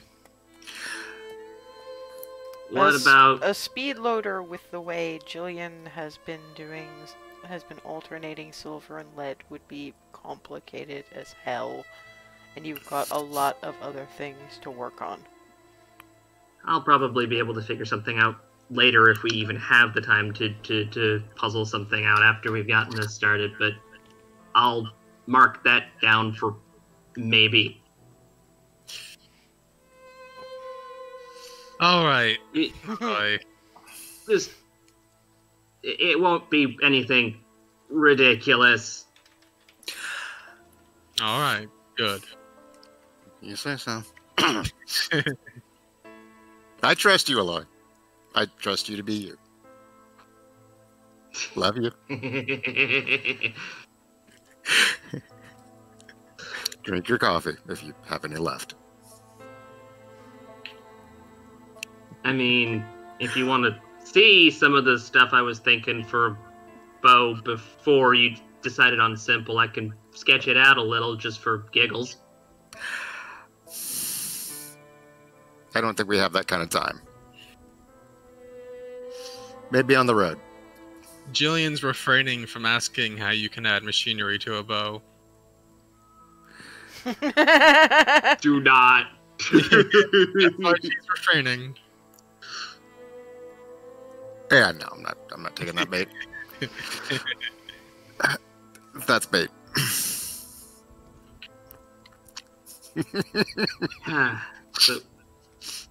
So, if we wrap up, I'm basically just going to be near the door, bouncing, ready to go. Yeah. All right. Yeah, I'll head over to the door, spot over the shoulders, ready to head out.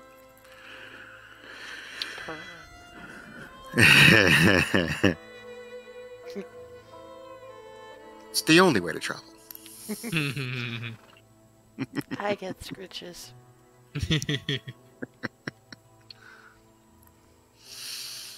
So yeah, assuming that everybody is ready to go, they make their way out into town. You don't feel quite as watched this time around. It's a little tense because it feels so empty, and visibility is still pretty bad. But there's not the same feeling as there was before. That something was watching, waiting to pounce. It's still rickety. It's still old before its time. It's more sad than scary.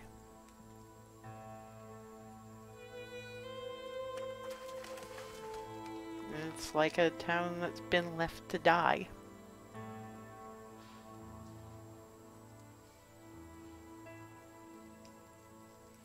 But eventually you find the only reason you can really recognize it as a blacksmith shop is because once you get close enough to it, you know what a blacksmith shop looks like. The sign's broken.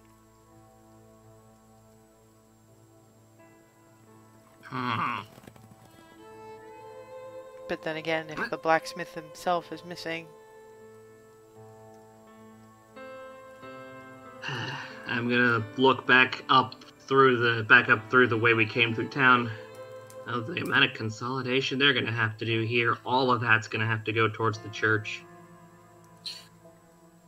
Sure, the Reverend's thinking long and hard about all that. I'm hoping they can take apart what's left and use it for rebuilding what they're gonna need. And I'm gonna start I'm gonna go check the door on this blacksmith thing. It's not locked, but it's stuck. Oh no. So, Basically, the door's swollen in the frame, and little bit of a problem here. You Um, know what? No. Muffin, get this open. oh Christ. Okay. Now we roll the hand of fate. How bad is this gonna be?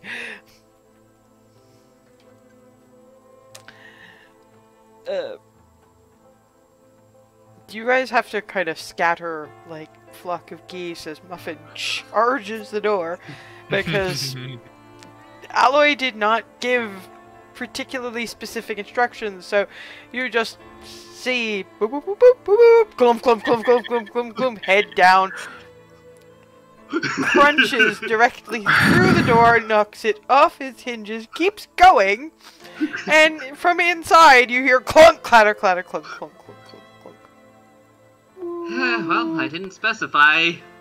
Gonna have to fix that now. And I'm gonna head back in after Muffin.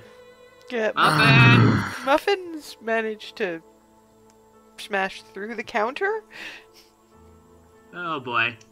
and smacked into the anvil, and is now kind of not upside down exactly, but kind of leaned sideways and backwards against the wall, so his legs are kind of flailing. Sort of the equivalent of like the spinny googly eyes sort of deal. Yeah, pretty much. His head is kind of on the floor, and boop. Okay, come on, let's get you back up and make sure nothing squished. oh, Lord. Oh, yeah.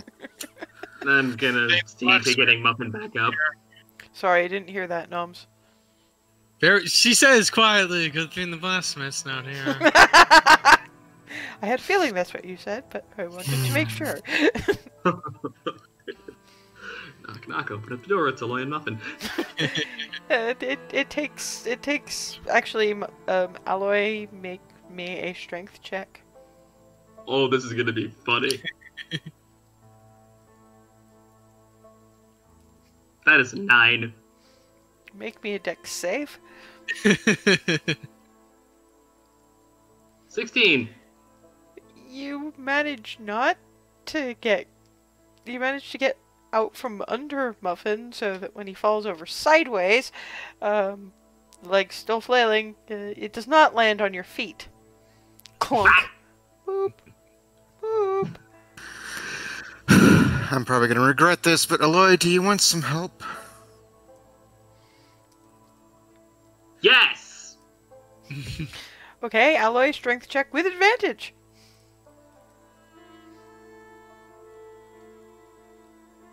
$16. Between the two of you, you manage to get Muffin righted. Boop boop.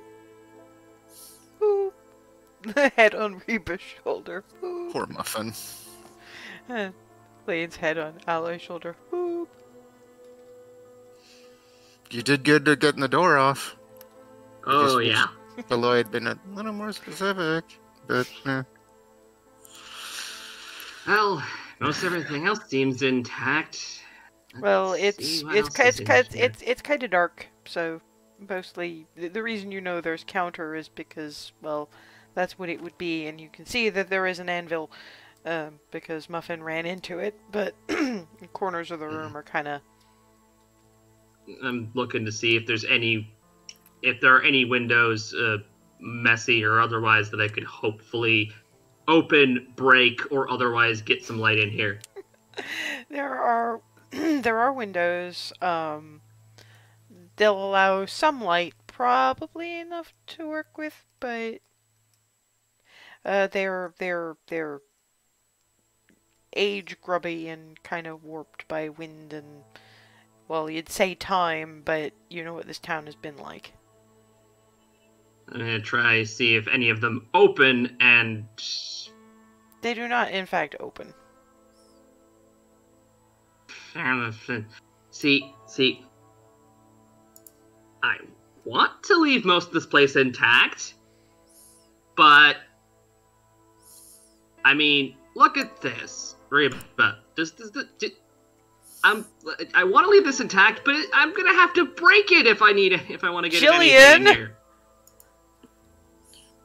Light? Blacksmith. Oh. You're not that stupid.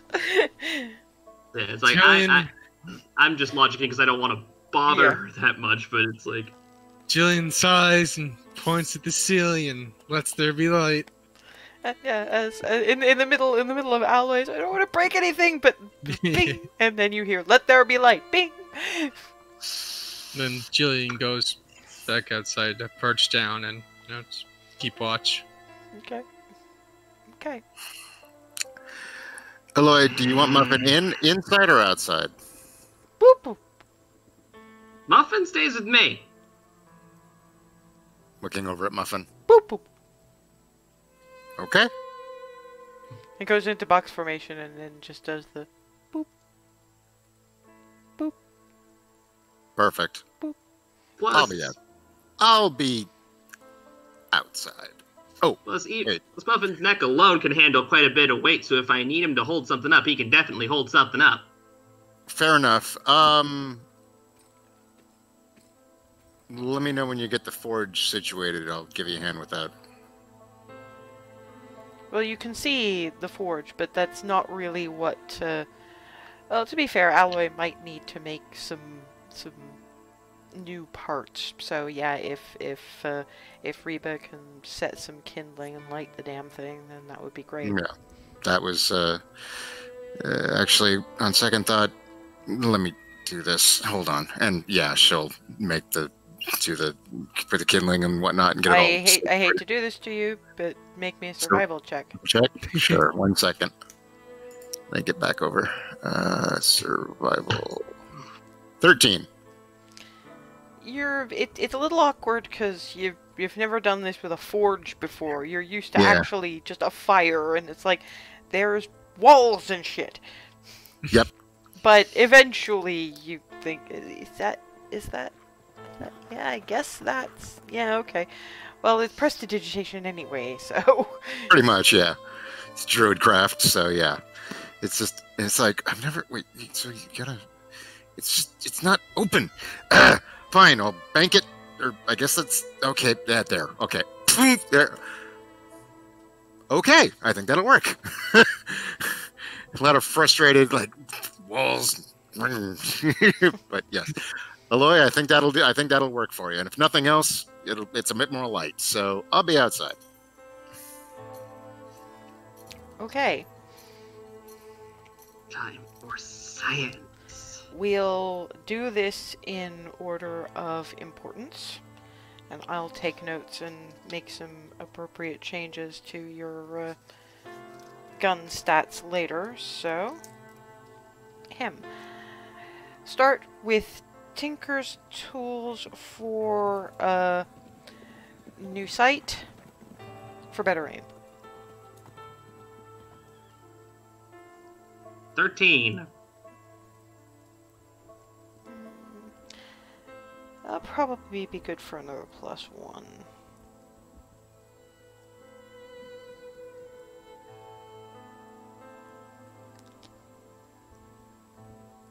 Okay, now Tinker's tools for straight up damage bonuses.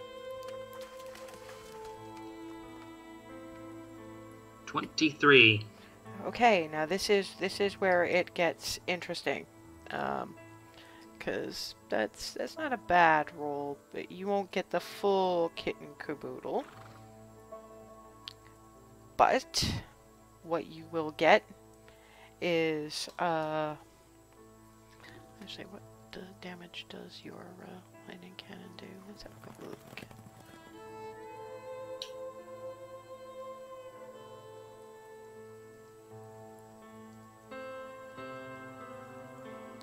Yeah, we can up that to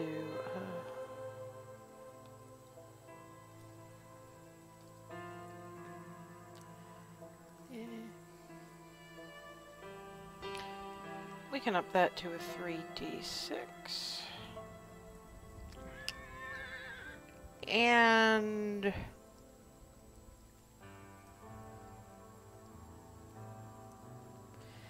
me just check something here.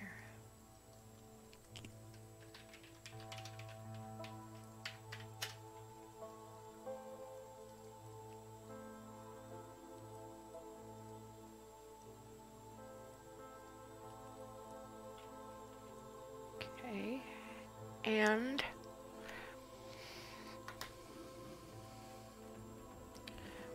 baseline, you will get 2d6 lightning damage. Oops.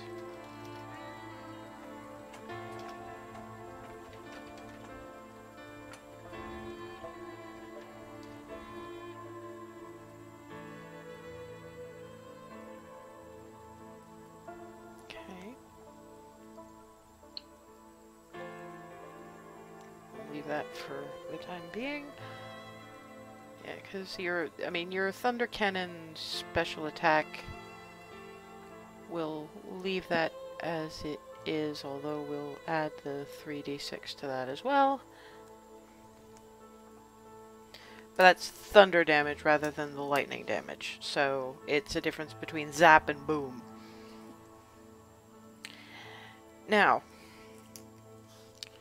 make me another Tinker's Tools roll, please, for, I won't say randomness, but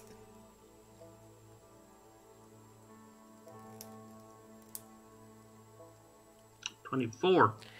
okay. You will get 2 more special attacks with your weapon. It will take an action to change the settings from zap to boom to fire, which will do about the same as those, but with fire damage. So that's 2d6 fire.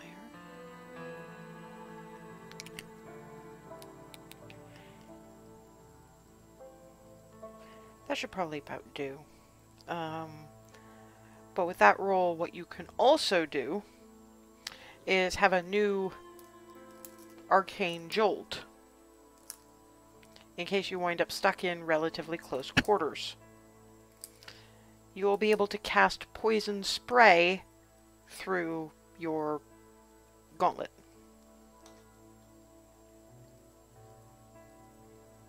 As a modification of the arcane jolt thing, or Yeah, pretty much. so. All right, so I get to do that. I'll tweak things Yeah. on the shape, but okay, so that's Same number of uses as an arcane jolt. Makes sense. okay, 3 more Tinker's Tools rolls for other ideas. Nat 20. Okay, that's your first one, so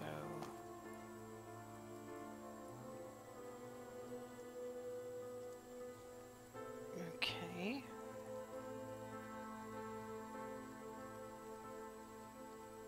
Subsequently, another 20. Yep, got it. 3. And another nat 20. Okay. Yeah, because I've been looking at the spells, as you can probably tell. So, what that has given you is the equivalent of Layman's secret chest. So you basically built into Muffin a muffin-sized bag of holding. Oh god. So basically, you've got this little tiny replica of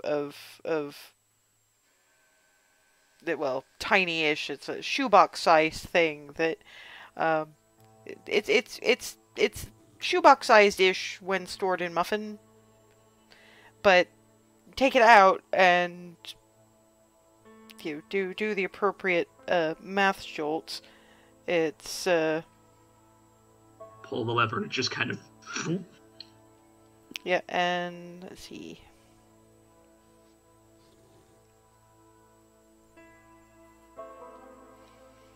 Yeah, well, actually, it's the actual chest box thing is just a little tiny footlocker model, which looking thing. Yeah, which you found in a rather sad pile of what was apparently trying to be dollhouse furniture before things went to shit.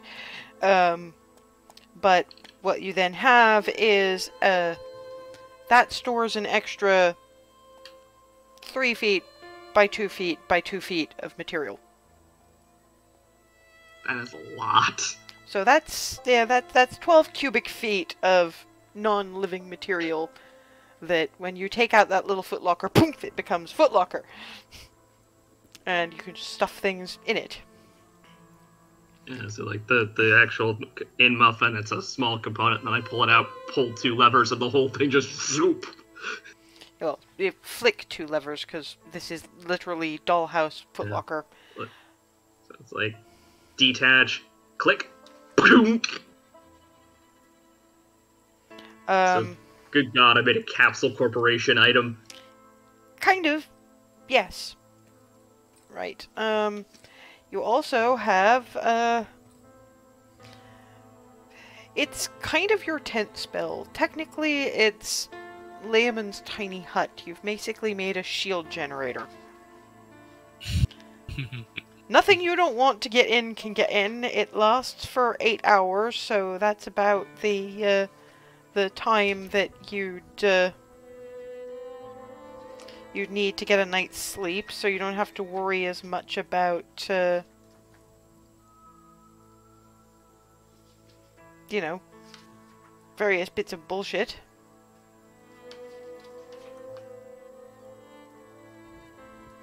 Now, where's that last one? Yes, and the last nat 20, because this is a pretty nifty one, the equivalent, and this took a lot of math, Wow. Mordenkainen's private sanctum.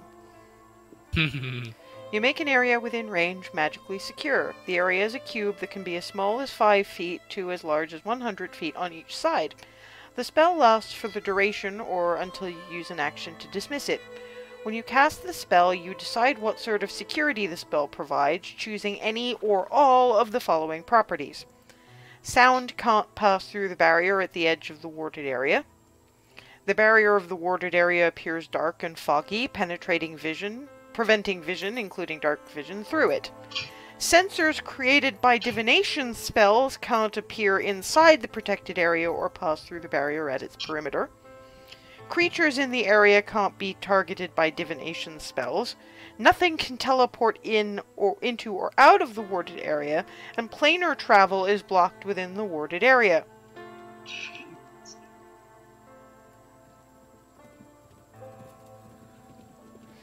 And you can only cast it at base level, but it still means that, you know, if you want to be doubly sure that, you know, Isaac doesn't port in on you until you want him to when you set down for the night, I have like 2 layers of nonsense. I can set up a wide area and then put the hut inside and just crash out in there. Yep, exactly. You can kind of take over a section of whatever the wastes are. Jesus, that's powerful. That's 2 nat 20s, dear. And to be fair, with that, the bow is almost an afterthought. It's just, you know, Yeah. finding the... Actually, you're gonna need to ask Reba for the appropriate wood, because there's mostly metal, and basically you come out with your glasses with the additional lenses that you set in to do the fiddly work, because the math that you've done for this is basically etched really tiny on a long spool of copper wire that you can just unroll in your area for the sanctum, and another one which is actually gold wire for the hut. So you're working really, really tiny, and there are certain amounts of bash, crash, clunk, boop boop, boop boop, and then all of a sudden you're like, okay, while I'm doing this, maybe I should ask Reba to go find wood for the bow. So out pops Aloy, and her eyes are magnified like in her.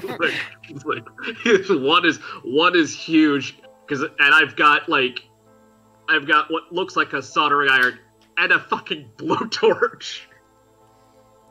Like, I might need some wood for the thing. For a bow? I'm thinking numbers right now. Words are not happening. And back in, and would have slammed the door behind her if there was still a door. There wasn't any door. And there's like welding noises and sparks. Yeah, have you guys been peeking in on this at all? No. At the end of this, I'm gonna have what amounts to a Halo Reach just generator that can spike into the freaking ground. Well, no, that's why that's the thing, right? The tiny hut is, in this case, cast by unspooling your gold wire in the circle, and then it just, when you connect it properly, it just. Oh, I see what it is. And the sanctum part is the same, except that's as much copper wire as you want to spool out. It's just 100 feet is as much as you had. So instead of like soldering iron and blowtorch, at least for that, it's the tiniest damn screwdriver that she's having to continuously heat up. It's like watching somebody do frickin' calligraphy. Yeah, because once the first bit got sorted out and the loop connector got built, after that was the rest of the thing, and the giant, and like the super spool for the 100 feet, and carving each little individual bit of math into it, and there's this whole like giant wire going all around the whole damn space. Thankfully, one of the things she has also built is an easy retraction system, so that when she sort of inserts one end of the wire into the spool, she can just press a little button and veep, kind of like a measuring tape. Yep. So yeah, that's like one of those ridiculous measuring tape things you see on some workers at construction sites. Hardware store shenanigans looking things. So yes, Reba has been confronted by bug-eyed Aloy, the tiniest little screwdriver, asking for wood, and I'm thinking in numbers! Words are not a thing right now! And back in, there's like blowtorch noises as I'm heating it up, doing things. Well, that's why you have the forge. You looks. you just sort of swapping tiny screwdrivers. Yep. It was like one of them melt. Then I will. Survival check, please. 22. Surprisingly, it doesn't take you all that long, and in some senses, it's the very fact that the town has been left in the state that it has that helps, because the wood on some of the dead trees is sufficiently seasoned, and yet still with just enough life in it to let it bend. So basically, the seasoning of the bow that would have taken a while if Aloy didn't have, like, things, and thankfully, in your various piles of tricks, you do have sufficient, basically sinew to make a decent short bowstring. So it's more of a matter of Aloy's probably better at the fine knots and the bending of it. You never followed the craft of these things. And, Aloy may be, well, Aloy, but she's definitely, some of her fine work is pretty amazing. So yeah, you walk in with what will be a good bow when it's properly sanded into the shapes it needs, and there's just coils of, lines of wire with which, if you look down, because you're pretty perceptive, the tiniest damn numbers and symbols carved into it. And that's what she seems to be doing. She's got to about 70 feet at this point, and she's got 30 feet to go.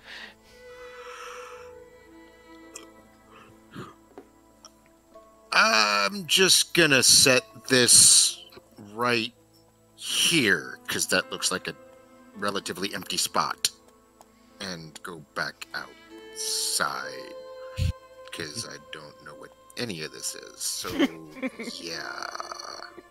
Good luck!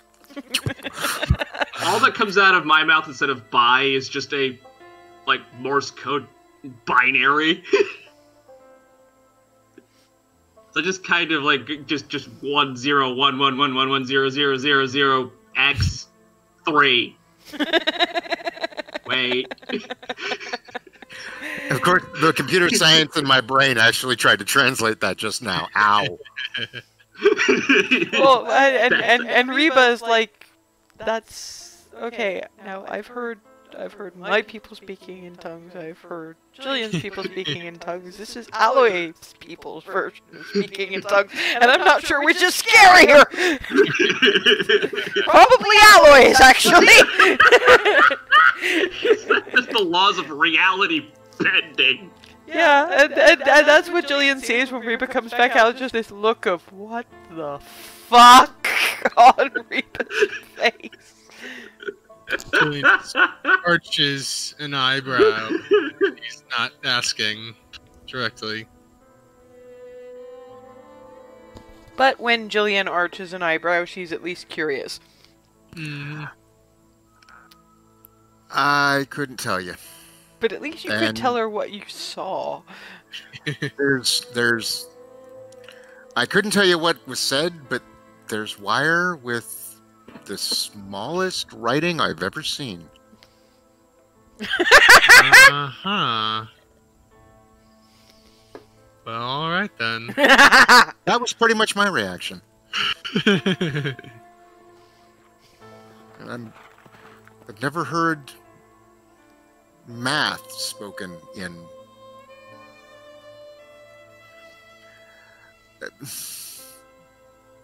I've never heard math spoken.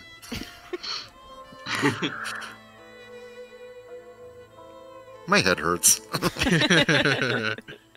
something ampersand something percentages. And that's what you hear every so often. Just Cosine 84. Yeah. I'm just picturing like Qbert speak. The swirl, the wing ding, Yes, yeah. Aloy is one of the only people in the world who can speak in wingdings. I can literally speak font. It's great. Honestly, she works through lunch because that's a lot of very tiny work. So there's you guys with your dried fruit and your jerky, wondering exactly how hungry she's going to be when she comes out of math coma. We're probably going to have to carry her out at this rate. Finally, build the spool. Click. Oh, she's not too big a And you guys hear that noise. Boy, what the heck is that? And that wasn't that one. She will. I will actually lean over and look. And you see the wire start coiling up. Well, And immediately Like, turn with back and like, Like, you know what? Bad idea. each end has a fitting for if I want to plug it into either side, and it's just like going through everywhere. Oh my god, I've seen cartoons like that. Oh, jeez. and yeah, you basically used one connector end to sort of slot into your retraction spool, and the other end is when it stops, so you don't lose the end. So you unspool it, you disconnect it from the from the spool, you lay it out, connect it, it works, and obviously it needs a data for some hours anyway to charge, but that's the other thing that's built into your retracting Guzit, because you can use that like once every 24 hours or so. That's spooled up, and then the other wires, hula hoop looking giant. Well, no, thing you is can picked- you can Yeah. have a smaller spool Yeah, for I that can. one. Yeah, I can despool that one because it does its own sort of thing. Mm. You just disconnect, and it lets me fold it back. It's kind of like the hoops that fold into smaller rings, basically. Okay, cool. And that's basically what it ends up doing when it compacts. And when you come out with the rings and the spool and the cannon with new widgets on it, And like a carved section, and like it looks like there's an indent in the middle where it might do things. and she comes out with a fairly nice bow. And now this is more of a hand of fate roll than anything else. Ooh, that's a nat 20 on the hand of fate. While Aloy is arguably not perceptive, she does do Sherlock scans, and she does remember from her history books and from looking at some of the designs on some of Reba's bits and pieces. She's managed to, while she was carving it more into the shape it would need to be for bending, getting some designs similar to the ones that she was sad about losing on her moccasins, which are back now, but she's managed to replicate those on the bow as well. Just condensed everything I read about short bows from as far back as history's currently written down. Yeah, but mostly it's you personalize that for Yeah, Reba's that's whole that's project. why the Yeah, that's it's why like the and complete you've managed to make, I'm gonna say, 20 arrows to start with. I'm making notes so I can add these onto your character sheets later.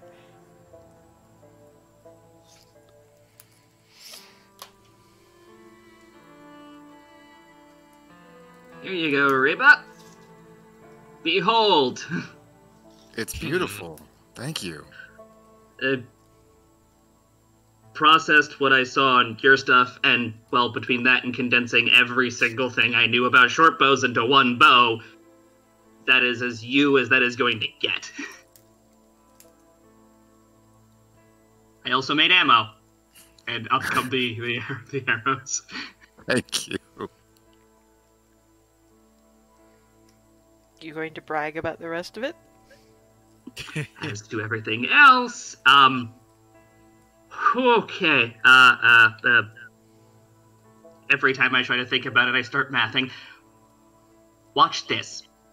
So I'm going to take the spool thing and basically just run the border of what the area would be. Mm-hmm. 3, okay, disconnect. Connection in 3, 2, 1, click. Sorry, which one are you doing?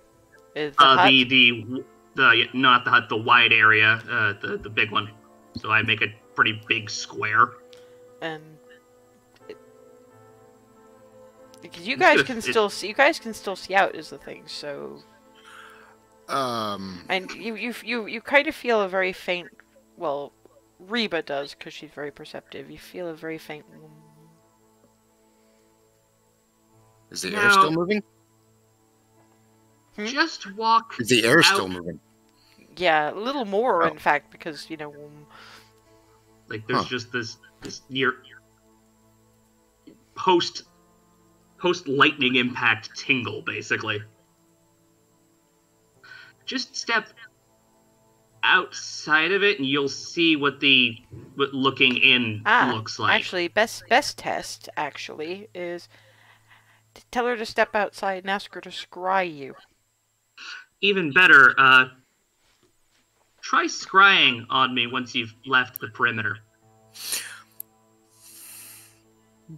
Okay. You step out, and the first thing that happens is, all of a sudden there it looks foggy. But not where you're standing, where they are. So you can't see Just- them really anymore. And you're Goodbye. not hearing anything either.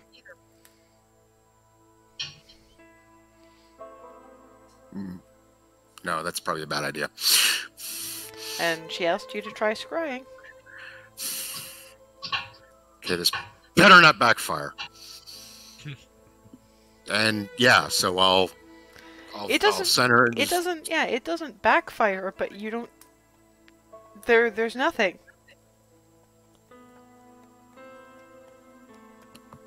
Is this thing on?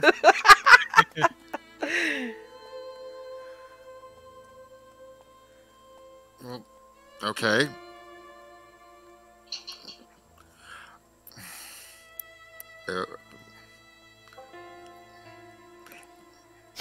It didn't work. I don't even know if they can hear me. I think you guys can hear in. They just can't hear out. I'm just watching this guy. If I had a visual recorder or something like that for Muffin, where everything he saw I could show people again, this would be amazing. Okay, 3, 2, 1, disconnect. And the fog drops, and there they are. Huh. Of course, now you won't be able to use that tonight, so. But you needed to test, so that's fair. Okay, gonna fit it to the spool. Just don't stand immediately on this thing. And an orange. Actually, I think you choose the color, don't you? I'm gonna say you do, because it's cooler. What color would you like O'Toole's tiny hut to be? Yeah, if I recall, it's choose color at win. Will. Yes, so. So I choose for it to be the brightest cherry red possible. So it's bright red.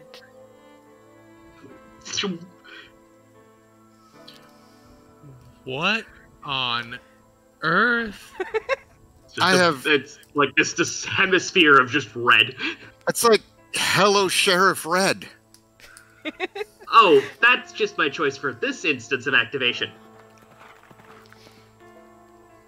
I can make that blend in with the fog if I want. Okay. I don't think I've ever.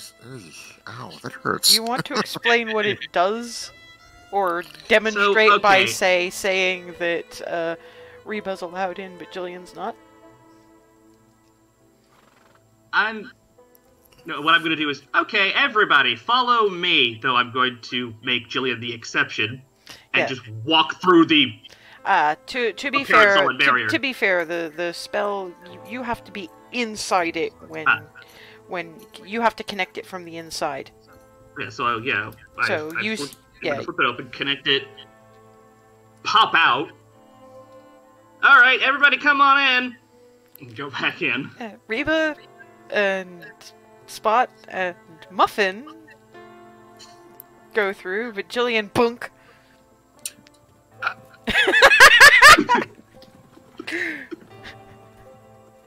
Was that That's was real that supposed to happen? Aloy.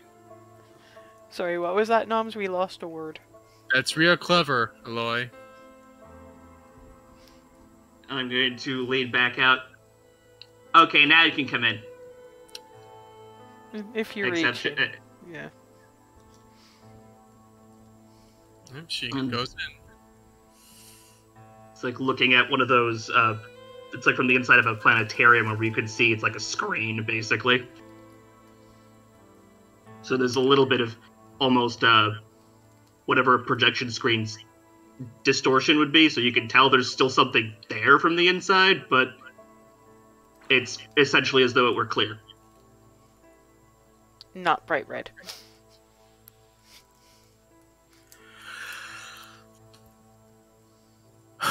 Oh, it's clearer on the inside. Okay. Yeah, and as Jillian demonstrated, anything that I decide can't come in at all. No matter what, it does. For 8 hours. Or until you turn it off. Or until I, deactivate the assembly, but that's a whole other set of equations. Good Right. to know. So no matter where we go, I can set up both the external wire, which,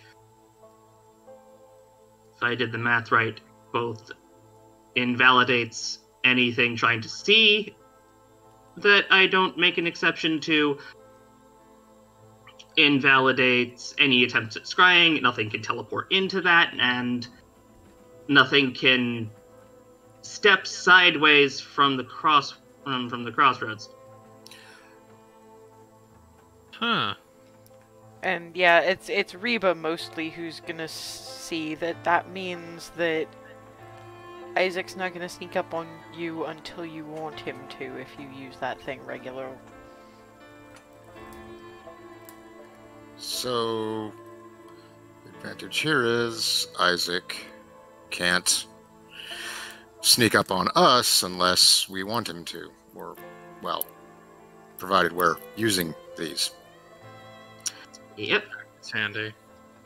And Oh. if things can barely see when they wander in the outer area, and I make the bubble match the fog coloration, it's near on invisible to start with, and even if they find it, they're not getting in there. I mean, that is assuming whatever it is using sight, but yes. I mean, to be fair, that fog works on, even dark sight. Well, I mean, true. nobody said that, so. Yeah, and to be fair, you do know about tremor sense, true sight, that kind of thing. Ways of seeing that aren't scrying, aren't seeing in the dark. But even then, if they're just relying on their eyes, and as she said, if that thing blends in with the fog, if they were using, say, tremor sense, but she said you can't hear either. That might negate tremor sense. The only thing that would be left is those people who can see auras and magic and that kind of thing. And they still wouldn't be able to get in. all they'd be able to see, but basically, yeah, there's things that can see it, but all they'd see is a block of magic. Gotcha. Between the math and the energies that this thing absorbs and then outputs after conversion, something would have to be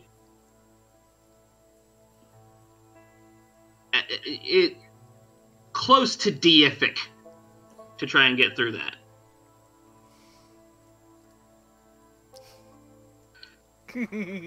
Sorry. And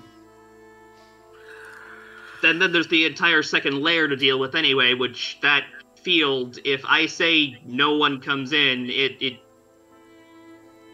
you could drop a town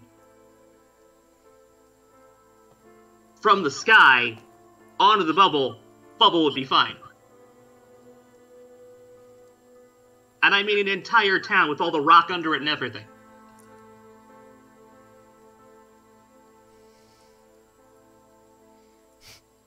For 8 hours. Yeah, or until I turn it off. Well, yeah, but in your example, we'd still be buried.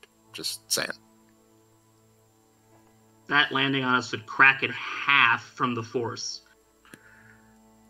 Anyway, And I get what you're saying. I'm suitably impressed. and we have ways out.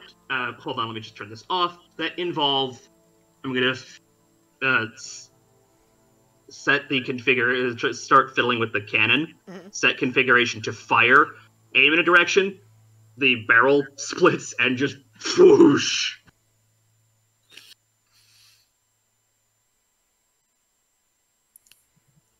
That's new. I've just pointed it at a random piece of rock and just beam. I haven't set you an attack yet, but let's see. Yeah, the rock chars. Okay then. Mm-hmm. And the same effect applies to the original lightning configuration. So let's just say I've amped that up to the point where the buffalo thing, boom.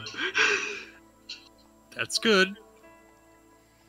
Close the barrel again, and then there's this thing. Gonna put the gun away, flip a section on the gauntlet, point in the same rock direction, and just vent the haze of nope at it. Yeah, green, slightly acrid smelling, and Reba recognizes this is a poison. Okay, yeah, definitely don't be downwind. Wow. I aerosolized it.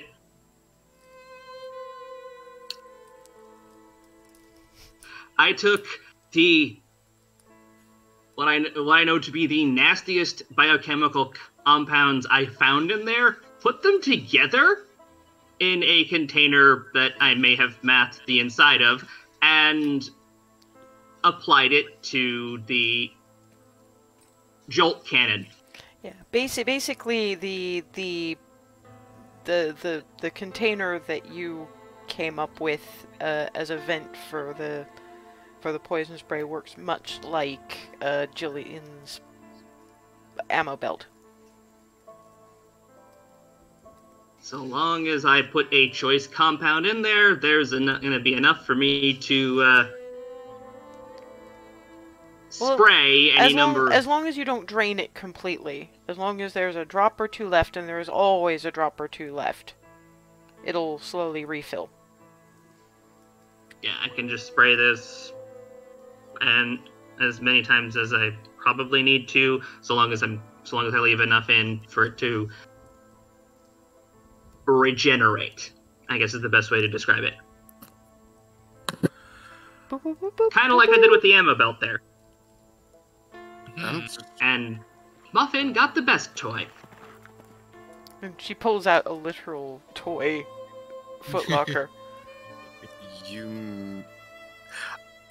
It's like integrated directly behind Muffin's neck, so there's like this little compartment that it comes out of. Yeah, so and it's a little toy footlocker. Stand back. Backs up. And just depress Definitely the sides, backs up. and there's this whirring noise. Well, no, you have yeah, you click, whir, drop, and boom, footlocker. Oh wow. There is plenty of room in there. I can get about, what was... 12 cubic feet? Yeah. There's a solid 12 cubic feet of stuff that fit in there. I wouldn't put anything organic in there, mostly because nothing gets air in there. And to be fair, that'd probably be a really good storage space for your spools of wire. Yeah, I could probably leave the wire in there for any given time. Well, it They need to charge. it means no one. Yeah, while it's recharging, no one can find it. Yeah, it means no one can yoink these things anymore. So, you know what? I have the spools. I have the compressed spool, and they go into the footlocker and just vanishes because of the interdimensional space. Yep. So yeah, guess what? The only way that's coming back... Well, try and get it out. Reba. No. Hell no. Come on! One of you has to do it! I'm just holding the lid up. Alright. Jillian tries. Oh, it reaches in and there's nothing in there.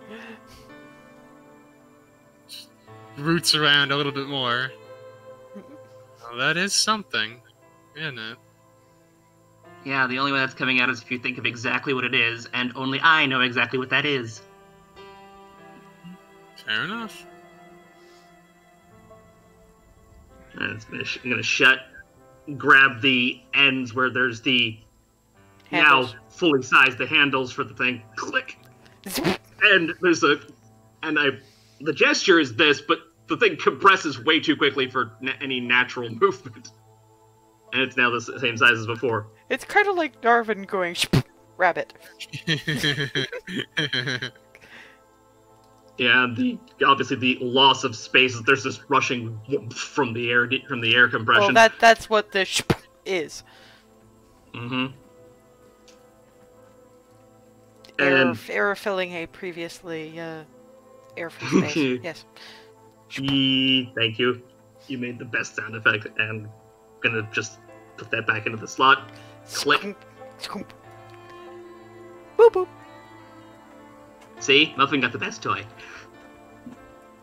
Boop boop boop boop boop boop.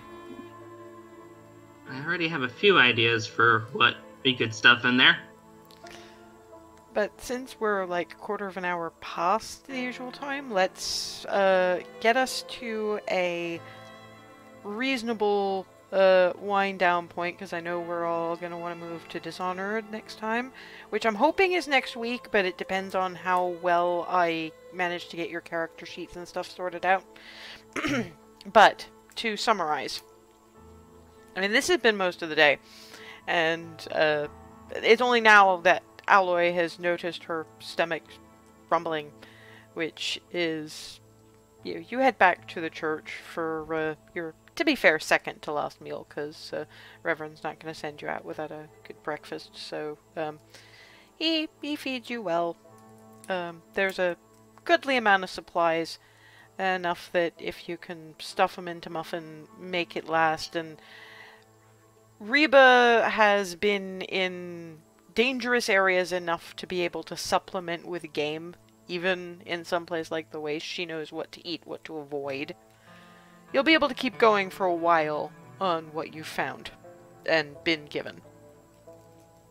But there's a really nice chicken dinner for you before you head off to your last night's sleep behind the safety of walls that you can rely on. You don't know what you're going to find out there. Morning comes, hearty breakfast, and Reverend sends you on your way with whatever blessings you are willing to accept.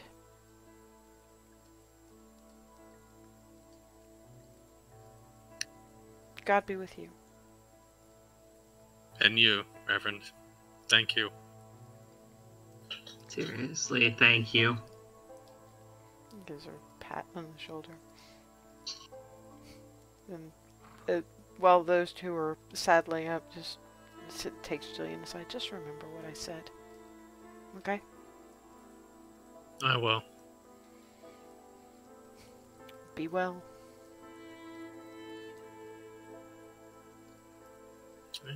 Just nods and it's to the horses. And with that, you head off to the next part of your adventure, which we'll probably take on after our first Dishonored session, because we don't want to leave this too long. Mm-hmm. But I have some ideas, so hopefully next week, if not the week after, but not like I don't have free time. And either way, I'll see you next week.